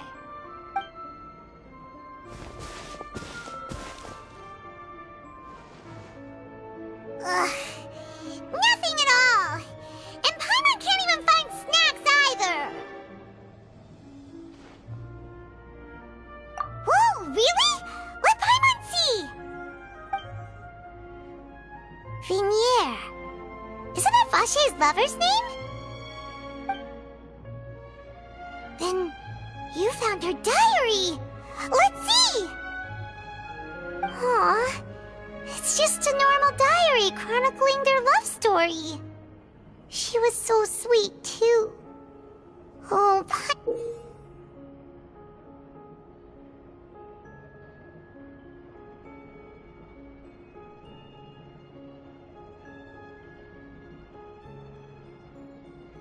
so many!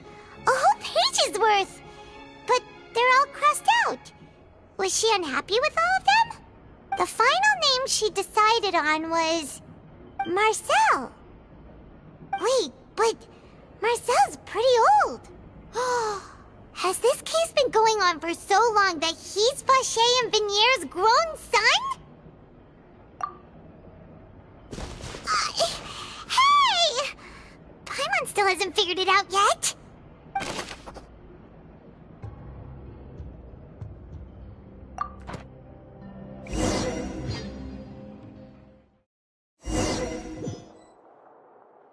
And whose image do you see, Marcel?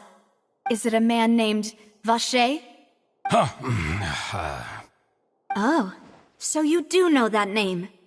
I'm merely surprised you'd suddenly say the name of someone I've never even heard of.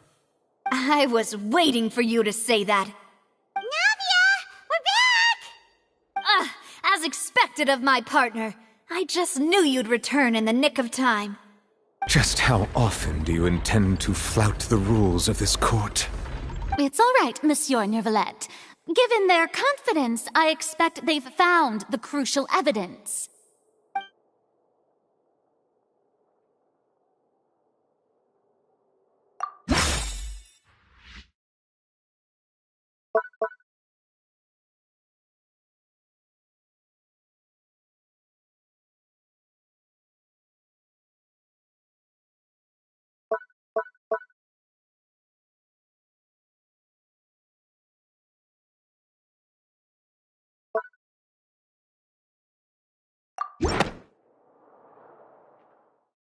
But the truth of it, Marcel, is that you've always been Vache.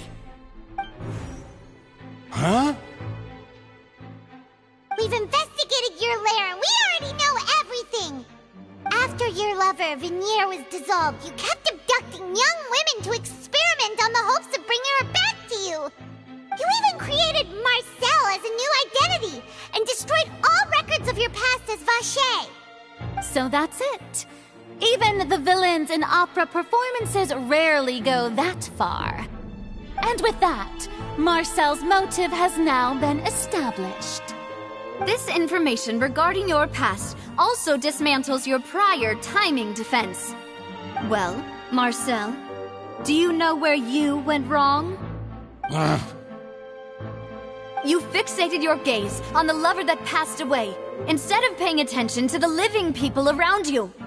So, you never noticed how we changed, or how we grew as individuals. You also never understood Boss's real expectations for his daughter. Or our determination to see things through. Your determination. Mr. Marcel, please speak up now if you would like to defend yourself. Otherwise, the trial will move on to the next stage. Do you really think I wanted to do any of this? Pay attention to you? What for? Have you ever paid attention to me? Ever empathized with my pain? Ever known how it feels to watch the love of your life dissolve right in front of your eyes? No one helped me. No one even believed me. All those decades ago, even the officers from the Maison Gardiennage were laughing at me. They said there's no way a human being can turn into water. So I must have gone mad from grief. Vinier's death was brushed away by all of you as if it didn't matter at all. Well, now you know, don't you? Ha! Well, it's too late now. All those who were dissolved are gone forever. You only have yourselves to blame. You set up this ornate opera house in pursuit of your so-called justice, your beloved drama, while turning a blind eye to the suffering of the people. Vignier is dead. We promised each other that we would always be together. Wherever she goes, I will follow. But I'm not from this blasted place, so I can't be dissolved, no matter what I do. Hey, is that water from the primordial sea that he's drinking? I can't dissolve! Can't dissolve! Can't dissolve! Do you all see? I can't go, I can't follow. So if I can't go where she is, what choice do I have but to try to bring her back? I did all of that, and in the end, that accursed Callus still got the better of me. I spent my entire life living on pins and needles, only to get stabbed by his idiot daughter at the very end. The suspect is exhibiting signs of mental distress. Guards, please restrain him. Don't touch me! Don't anybody come near me! I still need to save Vignier. A promise. We made a promise.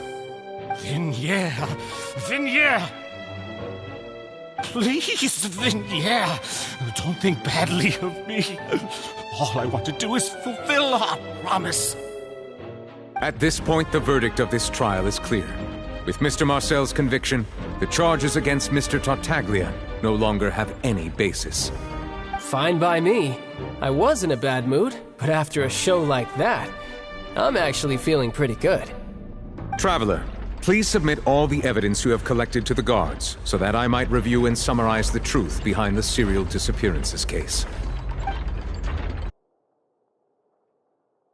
The man now known as Marcel was originally named Vacher and worked as an adventurer with his partner and lover Vignier.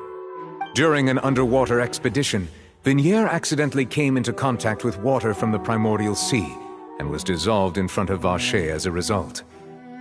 Vacher learned of the primordial water's existence through the work of others and began to kidnap young women for research, with the goal of discovering a method to restore Vignier back to life.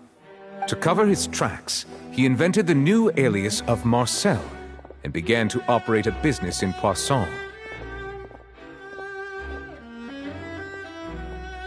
During the course of his research, Vacher discovered that a diluted concoction of water from the primordial sea can induce feelings of euphoria, and began to manufacture and market synth. However, as he accumulated wealth to fund his continued research and expanded the scope, he came into conflict with Spina di Rosula. After exchanging blows with Spina di Rosula for many years, Vacher decided to assassinate their president Callus at a banquet. Although the assassination did not go as Vacher expected, he was able to turn Callus into the murder suspect by dissolving the assassin he sent to the scene. And just recently, Vacher attempted to frame Linny as the culprit of the serial disappearances case, using a similar method. However, his attempt to frame Linny failed, and the power of water from the primordial sea became public knowledge. This case also exposed enough of Vacher's machinations that he was eventually successfully charged in court. Thus concludes the enigmatic history of the serial disappearances case, with the truth revealed to all.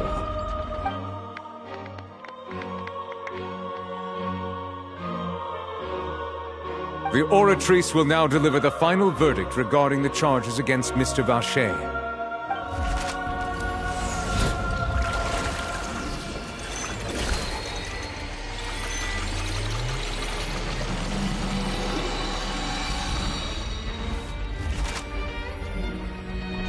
According to the judgment of the Oratrice Mécanique d'Analyse Cardinale, Mr. Vacher is guilty.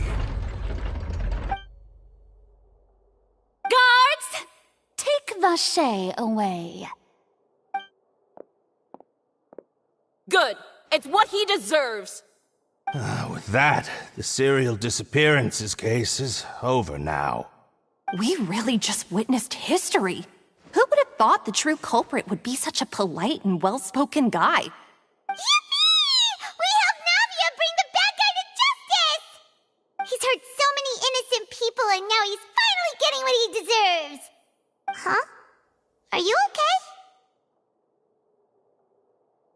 okay? Demoiselle, you were absolutely brilliant.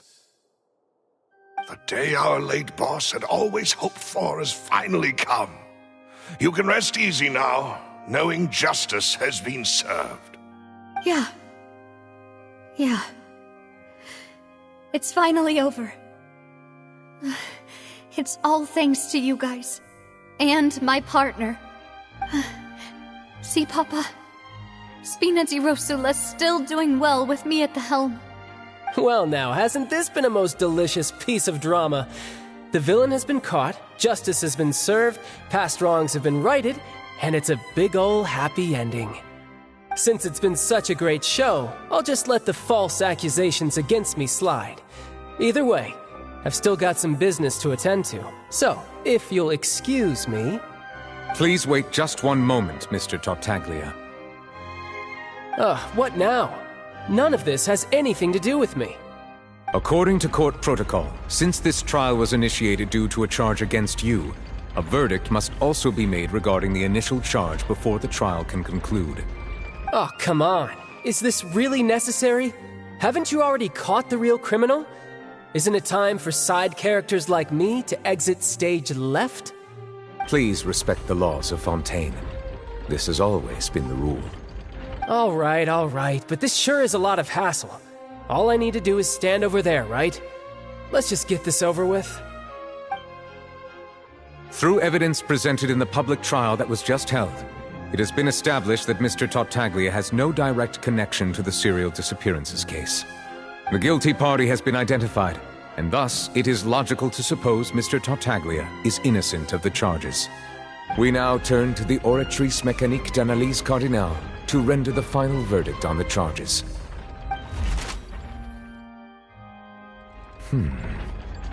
According to the judgment of the Oratrice Mécanique d'Analyse Cardinale, Mr. Tartaglia is guilty.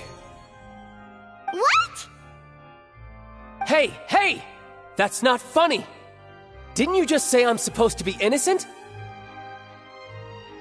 What's with this verdict? Is your justice machine malfunctioning? Huh? This has never happened before. The Oratrice actually returned a different verdict from the Chief Justice. I mean, have you ever heard of an innocent Fatui Harbinger? Do you think the Oratrice might have just convicted him on general principle? But weren't the charges about the serial disappearances case? No matter what else he's guilty of, it shouldn't affect the verdict in this case, right? The judgment of the Oratrice Mécanique d'Analyse Cardinale is, by law, the final verdict of the court. We must accept the guilty verdict. Guards, please take the suspect into custody per court protocol.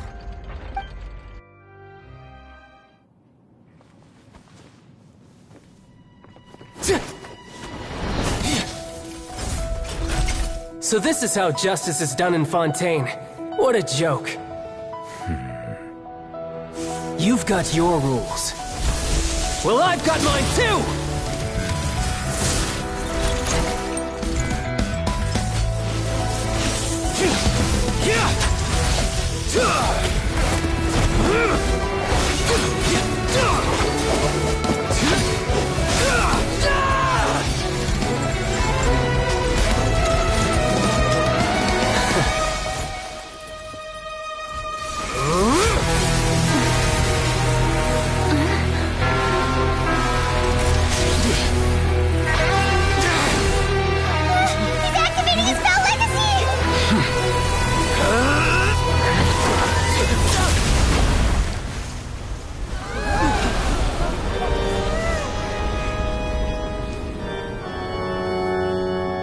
I am sorry.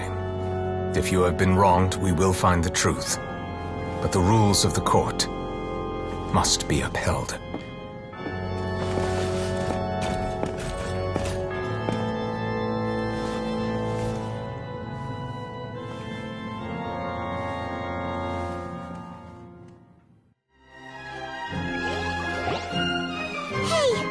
Monsieur Neuvillette? What's going on? Shouldn't they have been cleared already? Apologies. This is also the first time I've encountered such a situation. However, according to the rules established at the conception of Fontaine's court system, the Oratrice's judgment is the final verdict of the court. All I do is follow court procedure. As for why the Oratrice arrived at the conclusion it did, you should probably ask someone more knowledgeable than me. Why are you looking at me? I had nothing to do with it!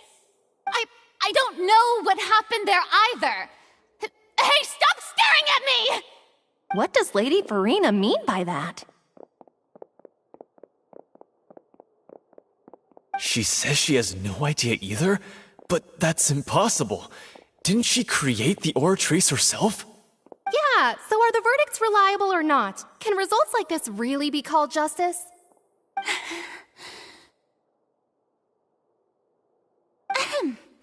My dearest citizens, did you really think we'd allow an incorrect verdict to be handed out in this court?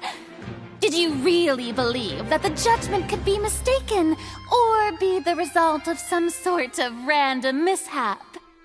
Don't tell me you thought even I had been blindsided by the Oratrice's result. But the way she looked just now, it was pretty obvious she had no idea what was going on. However, given the state of things, I shall give you an explanation. Everything that just took place, including my supposed shock and bafflement, was a part of an elaborate performance, with every action meant to stir up drama and excitement. And, of course, for every performance there is a script. Everything has unfolded exactly as I expected from the very beginning. As the embodiment of the very concept of justice, the Oratrice shall never render an arbitrary judgment! If you thought Child had nothing to do with the serial disappearances case, it is only because you've been blinded by the superficial appearance of innocence. Everything he's done, not to mention the danger he poses, are beyond ordinary comprehension and completely unforgivable! All shall be revealed in time. You will come to understand my noble intentions, as well as the absolute correctness of the Oratrice's verdict.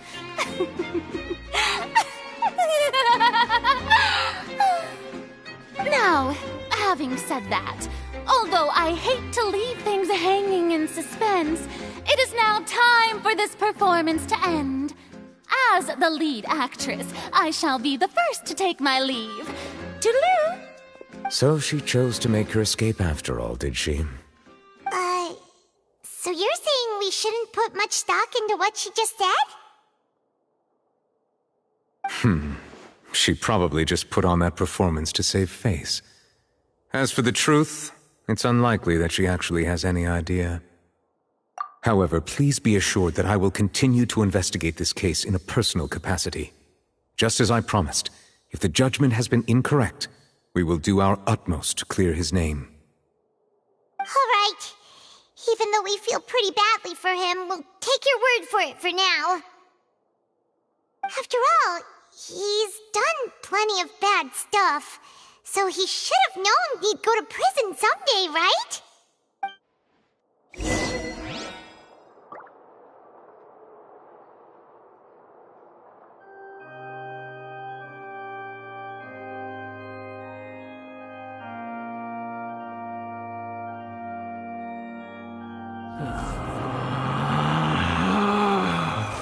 Relax.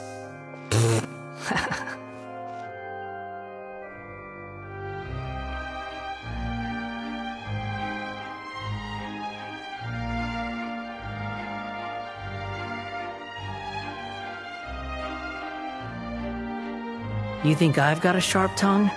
I just tell it like it is. If someone can't handle it, maybe that's their problem.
There's no such thing as pure freedom in this world. Even the wind cannot blow on forever.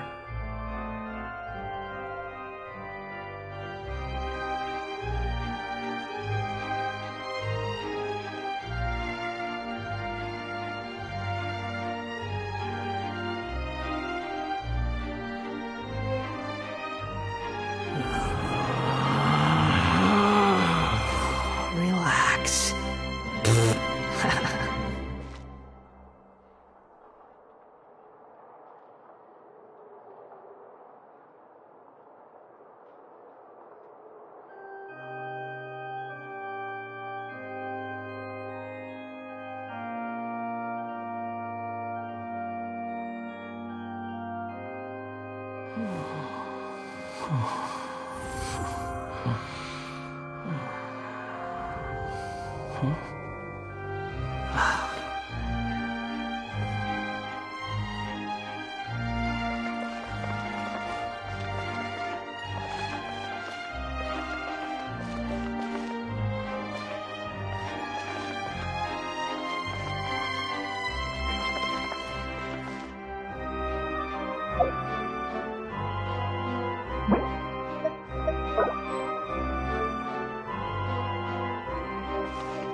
Squall and Fury!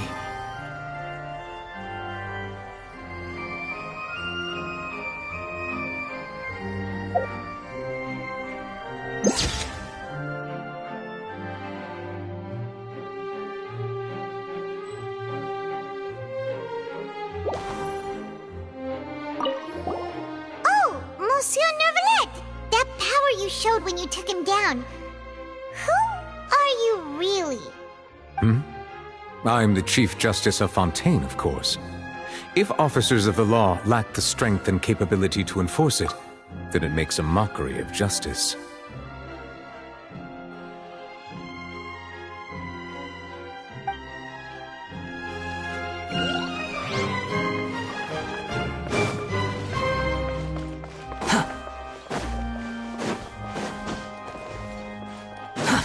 Too slow.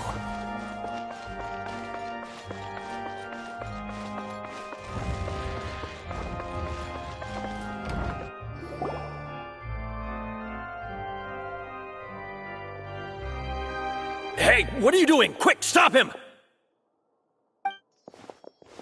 Traveler! Hey! Traveler! Marcel! What are you doing over here? Stop resisting arrest! Cease, or we'll add another charge to the list! No, wait! I just want to ask the Traveler something. I'm not looking to run away. Please, just let me ask this one small thing. Go on. Thank you. I was being led away when I finally realized something. Where did you first hear the name Vacher? I erased all records of that name. So, unless... Are you still trying to prove your innocence? Give it up. You've already been convicted. Really? You did? You're sure? You met her?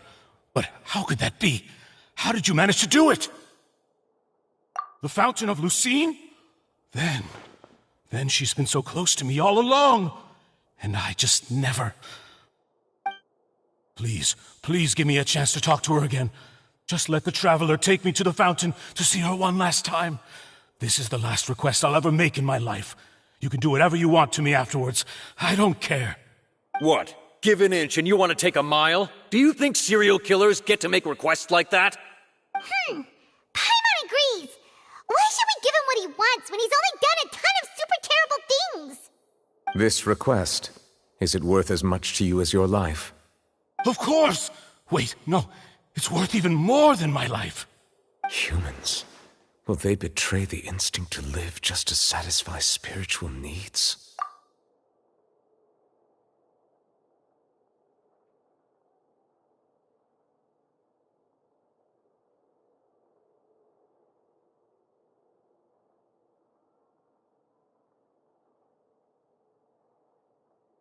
Very well. I will grant your request. Your Honor, I fear that... I will go with him. You do not need to worry about any escape. In that case, I shall leave him in your most capable hands, Chief Justice. Thank you. Thank you, Your Honor.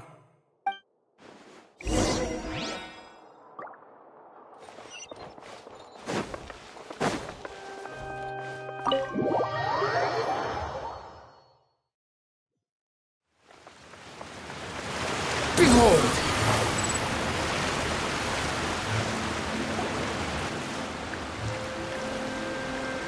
Is this the place? You said she's here, but what do I need to do to see her?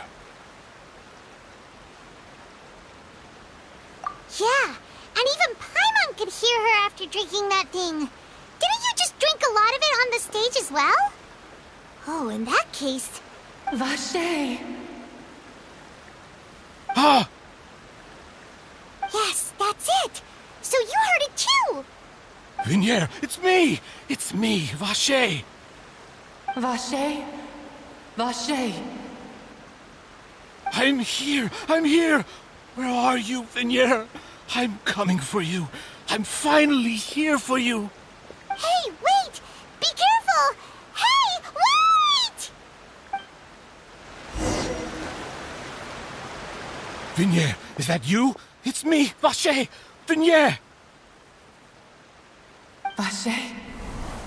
Why did you come? Didn't I say? You don't need to look for me. You look a lot older than I remember. How long has it been? It's been more than 20 years. I've suffered for over 20 years since the day you left. All this time, only the thought of bringing you back has kept me alive. Nothing else mattered to me. I must be dreaming. Who would have thought I'd get the chance to tell you all of my feelings like this? Vignier, you are my everything. I really don't know how I could live without you. But Vache, if you ask me, this world would be better off without you. What are you saying? If not for you, I would have finished my law degree and probably become a top-tier attorney one day. If not for you, I would have continued to pursue my love of the arts, and my works would have been displayed in the Palais Mermonia itself. If not for you, I would at least have been able to take care of my mother. And she would not have grown old and died alone, with nothing but the tears on her cheeks. It's all because of your selfishness, Vache. It's all because of you. You... Wait, you are not Vignier. Who are you? You're right. I am not Vignier. I am the sacrifices.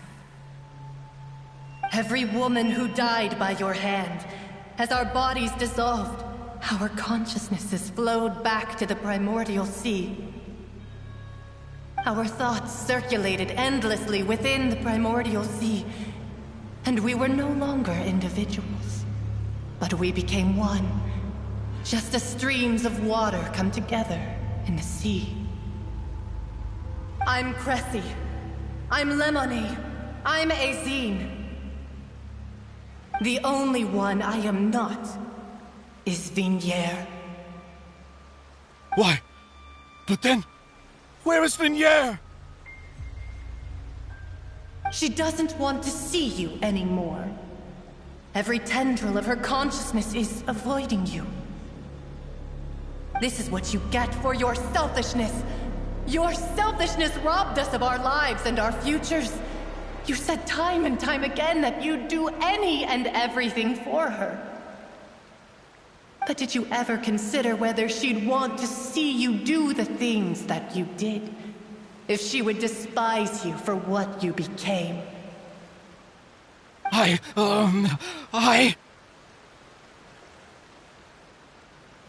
You are a liar, a heartless murderer, and a cowardly narcissist. The only thing you are not is Vigniere's beloved. From the moment your first victim died and her consciousness merged with Vigniere's, she has had nothing but pure hatred for you.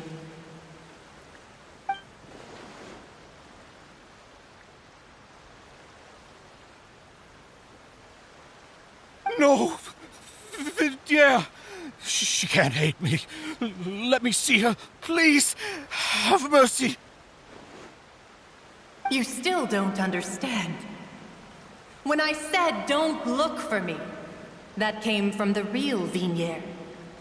She really doesn't want to see you anymore. But on top of that, she also said that because it's her final drop of pity for you. She said that because she knew that if you did come here, we will show no mercy to you. Vache. Vache? Vache. Vache! Vache. Vache! Drown.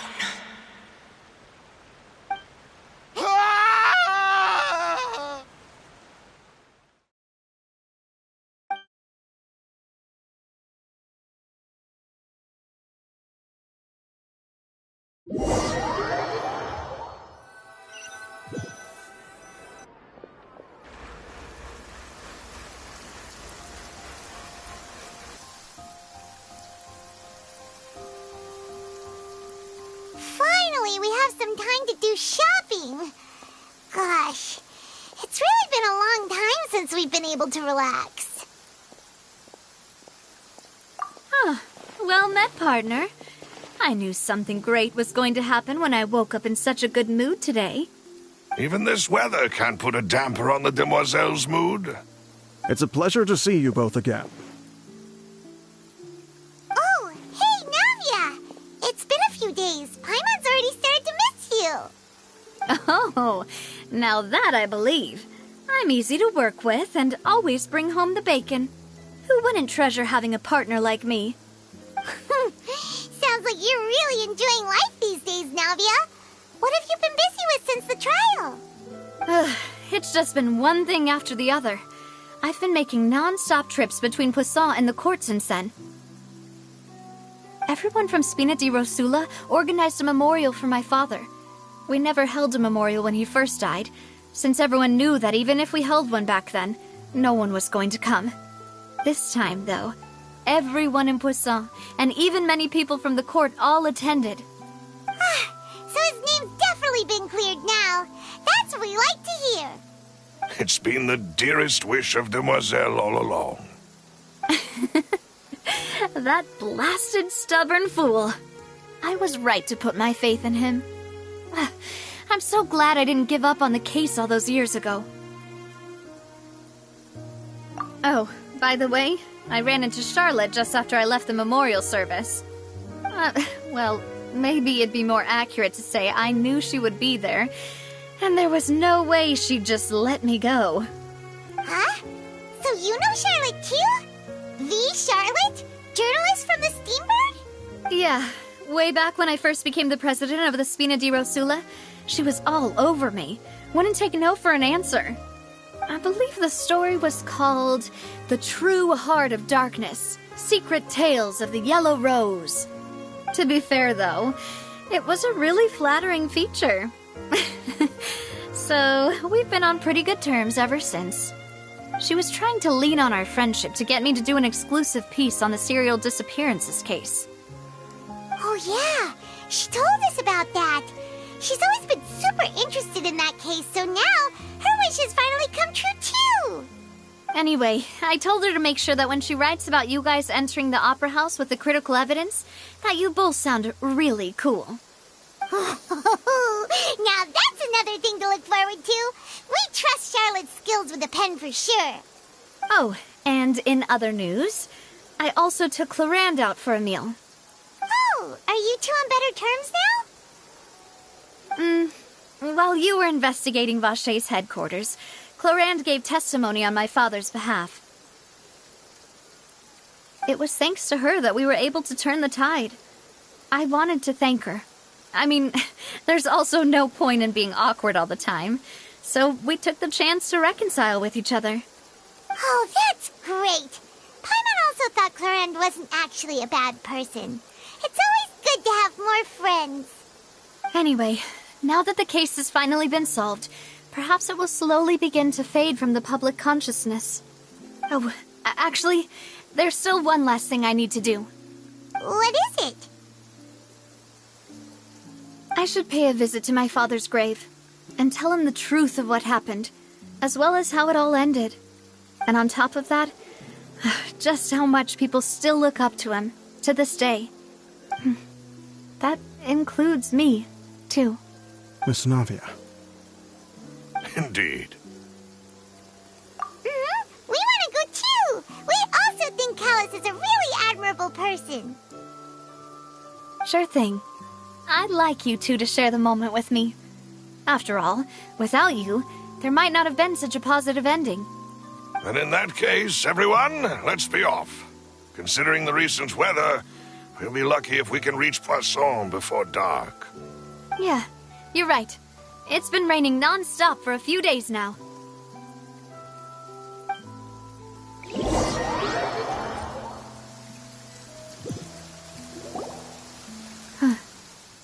This is where my father's grave is. To be perfectly honest, even I haven't been back here for a long time. Huh? There's someone there already. Wait. That figure.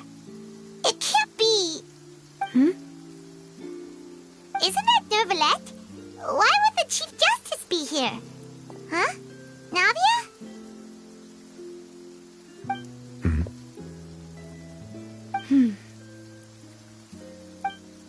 My apologies.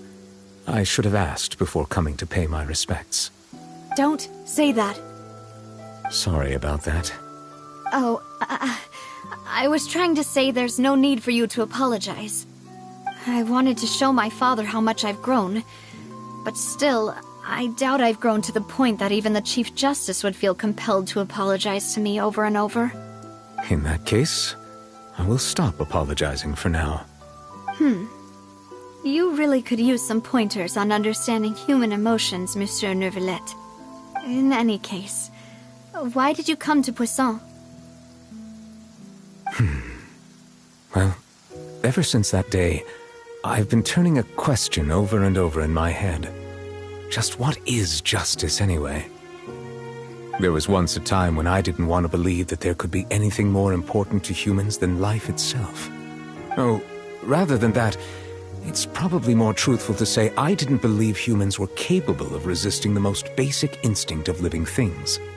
That they could rebel against their own nature, or consider certain things to be more important than their own lives. Which is also why I didn't stop your father from beginning that fateful duel. I believed that a truly innocent man would never throw away his life like that. That there was nothing, should have been nothing more important than one's own continued survival. But Mr. Callus proved me utterly and decisively wrong. If not for his sacrifice, the serial disappearances case would have remained unsolved to this day. Mr. Callus made the choice he did for his daughter, for his associates, and for many people completely unrelated to him. And in the end, from a certain perspective, one could say that he did it all for the sake of justice. A justice that's higher than life itself. So, you asked me why I came here. I just wanted to say my apologies to Mr. Callus in person. I should have noticed all of this much sooner.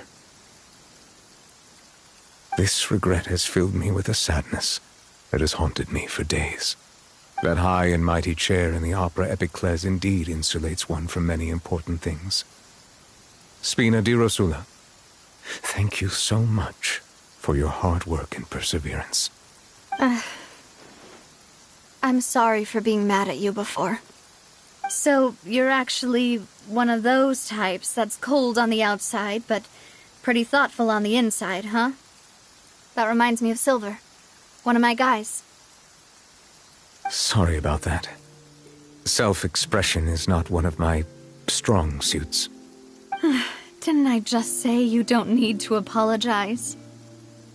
Ah, so Navia and Neuvillette seem to have made their peace as well. Let's not disturb them for now. We can wait till after they're done.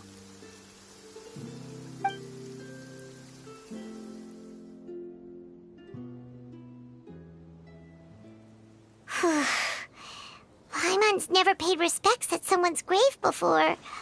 Did Paimon do anything rude there? Huh? Oh, Paimon didn't know that was a thing. But Paimon doesn't know what she would do if she can't fly. Oh no. Paimon hopes Miss Navia won't be too mad. Anyway, Neuvillette is still standing around there.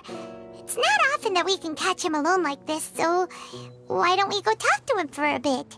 If we can't talk to Lady Farina, we can at least talk to him, right?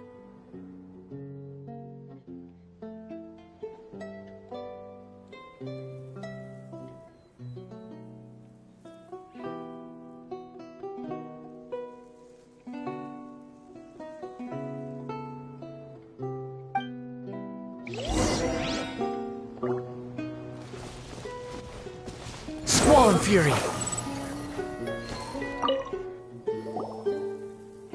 Oh, it's you two. Did Miss Navia invite you to come pay your respects to her father? Mm-hmm. We ran into Navia on the streets today, so we just followed her here. I see. Then is there something that I can help you with? Well, it's pretty hard to run into you like this, since you're usually super busy.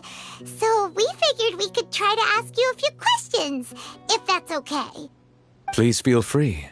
Though outsiders, you helped us solve one of the greatest mysteries in Fontaine, and it would be my pleasure to return the favor.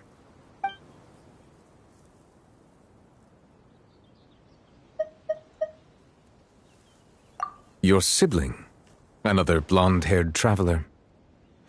I'm sorry, but I've never seen anyone who matches that description. If she ever stepped foot in Fontaine, I'm sure she followed our laws to the letter, and had no reason to appear on the stage of the opera Epiclese. Is there anything else you'd like to ask me about?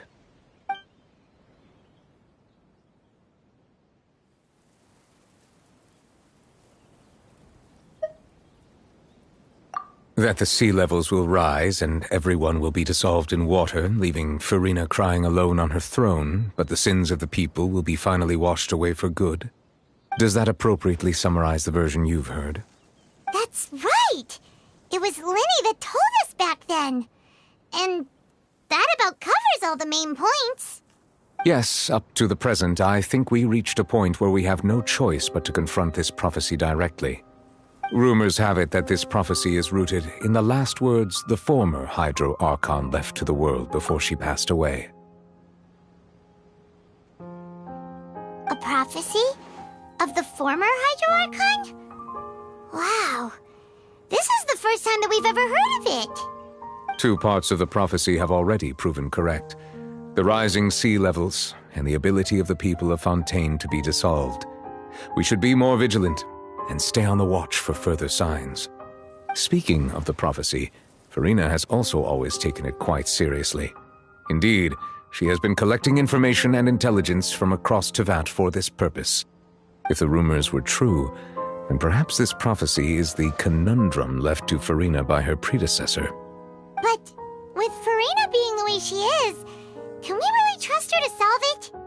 Is there anything else you'd like to ask me about? So, at court, the bad guys referred to that special water as water from the primordial sea, but what is it really? Truthfully, that name is already quite accurate. I can only surmise that Vacher and his ilk only learned of its nature and existence after extensive research. There used to be a special sea on the surface of this planet. The nature of its seawater was rather different from that of the sea we know today. Most of Tevat's life forms were first born in that special sea. You could say it nurtured much of the life on this planet. Huh. So it really was where everything began. It makes sense to call it primordial then. But today, the primordial sea no longer exists on the planet's surface. What Vache discovered must have been some kind of special case, or a remnant from a truly ancient age. Huh. So that's how it is. Oh, you really know everything, Monsieur Neuvillette. But if that's the case, then why would people, at least people from Fontaine, dissolve in that kind of water? Indeed. Why would the primordial sea, which was known to engender and nurture life, suddenly reverse itself and devour life instead? To be frank, that also doesn't match my understanding of this world and its laws.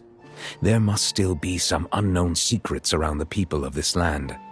Is there anything else you'd like to ask me about? My apologies. My investigation has still not reached its conclusion. However, I still believe the judgment of the Oratrice was not rendered arbitrarily. Huh? But you also said you thought he was innocent. For many years, I have been quite aware that the Oratrice does not simply mechanically repeat the verdict that I give on each case. As a divinely created mechanism, the people's unified faith in the concept of justice is integrated into it. Not only can it produce the incredible power of indemnitium, but it likely also possesses other traits, such as self-awareness. Which is all to say, I have been prepared for a situation like this for a long time. Huh. So when Lenny told us that he heard a human voice from the room where the Oratrice's core is stored... I was not aware such a thing had occurred. Perhaps that could serve to prove my conjecture. I will add that to the list of items to investigate. In any case, I am inclined to believe that the Oratrice does have a methodology all its own. We just do not have enough information. Based on Farina's reaction, I doubt even she had any idea what was going on. She managed to bluff her way through it, though, with her time-tested twin tricks of bravado and drama. While we do intend to get to the bottom of this, for now, we regret to say that the Fatui Harbinger will just have to bide his time in the fortress of Meripede. If we did incorrectly convict him of crimes he did not commit, we will most certainly compensate him to the fullest extent allowed by the law. If you ask Paimon, the only compensation he'll want is a no-holds-barred fight with you. Is there anything else you'd like to ask me about?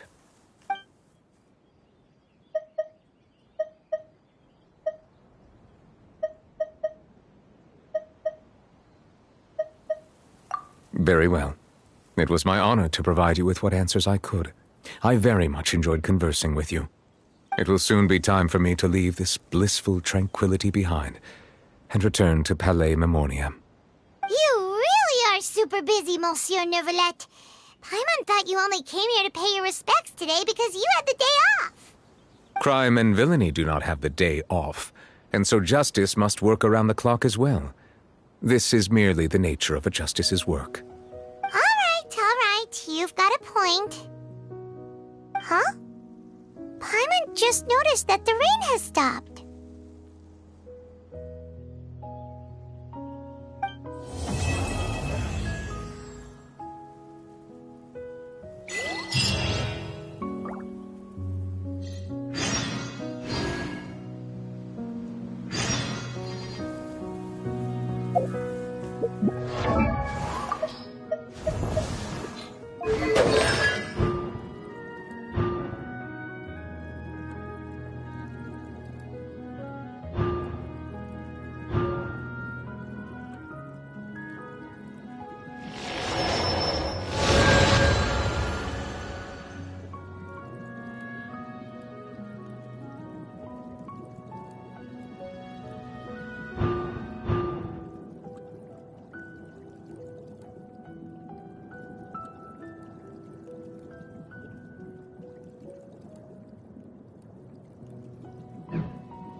You even want this?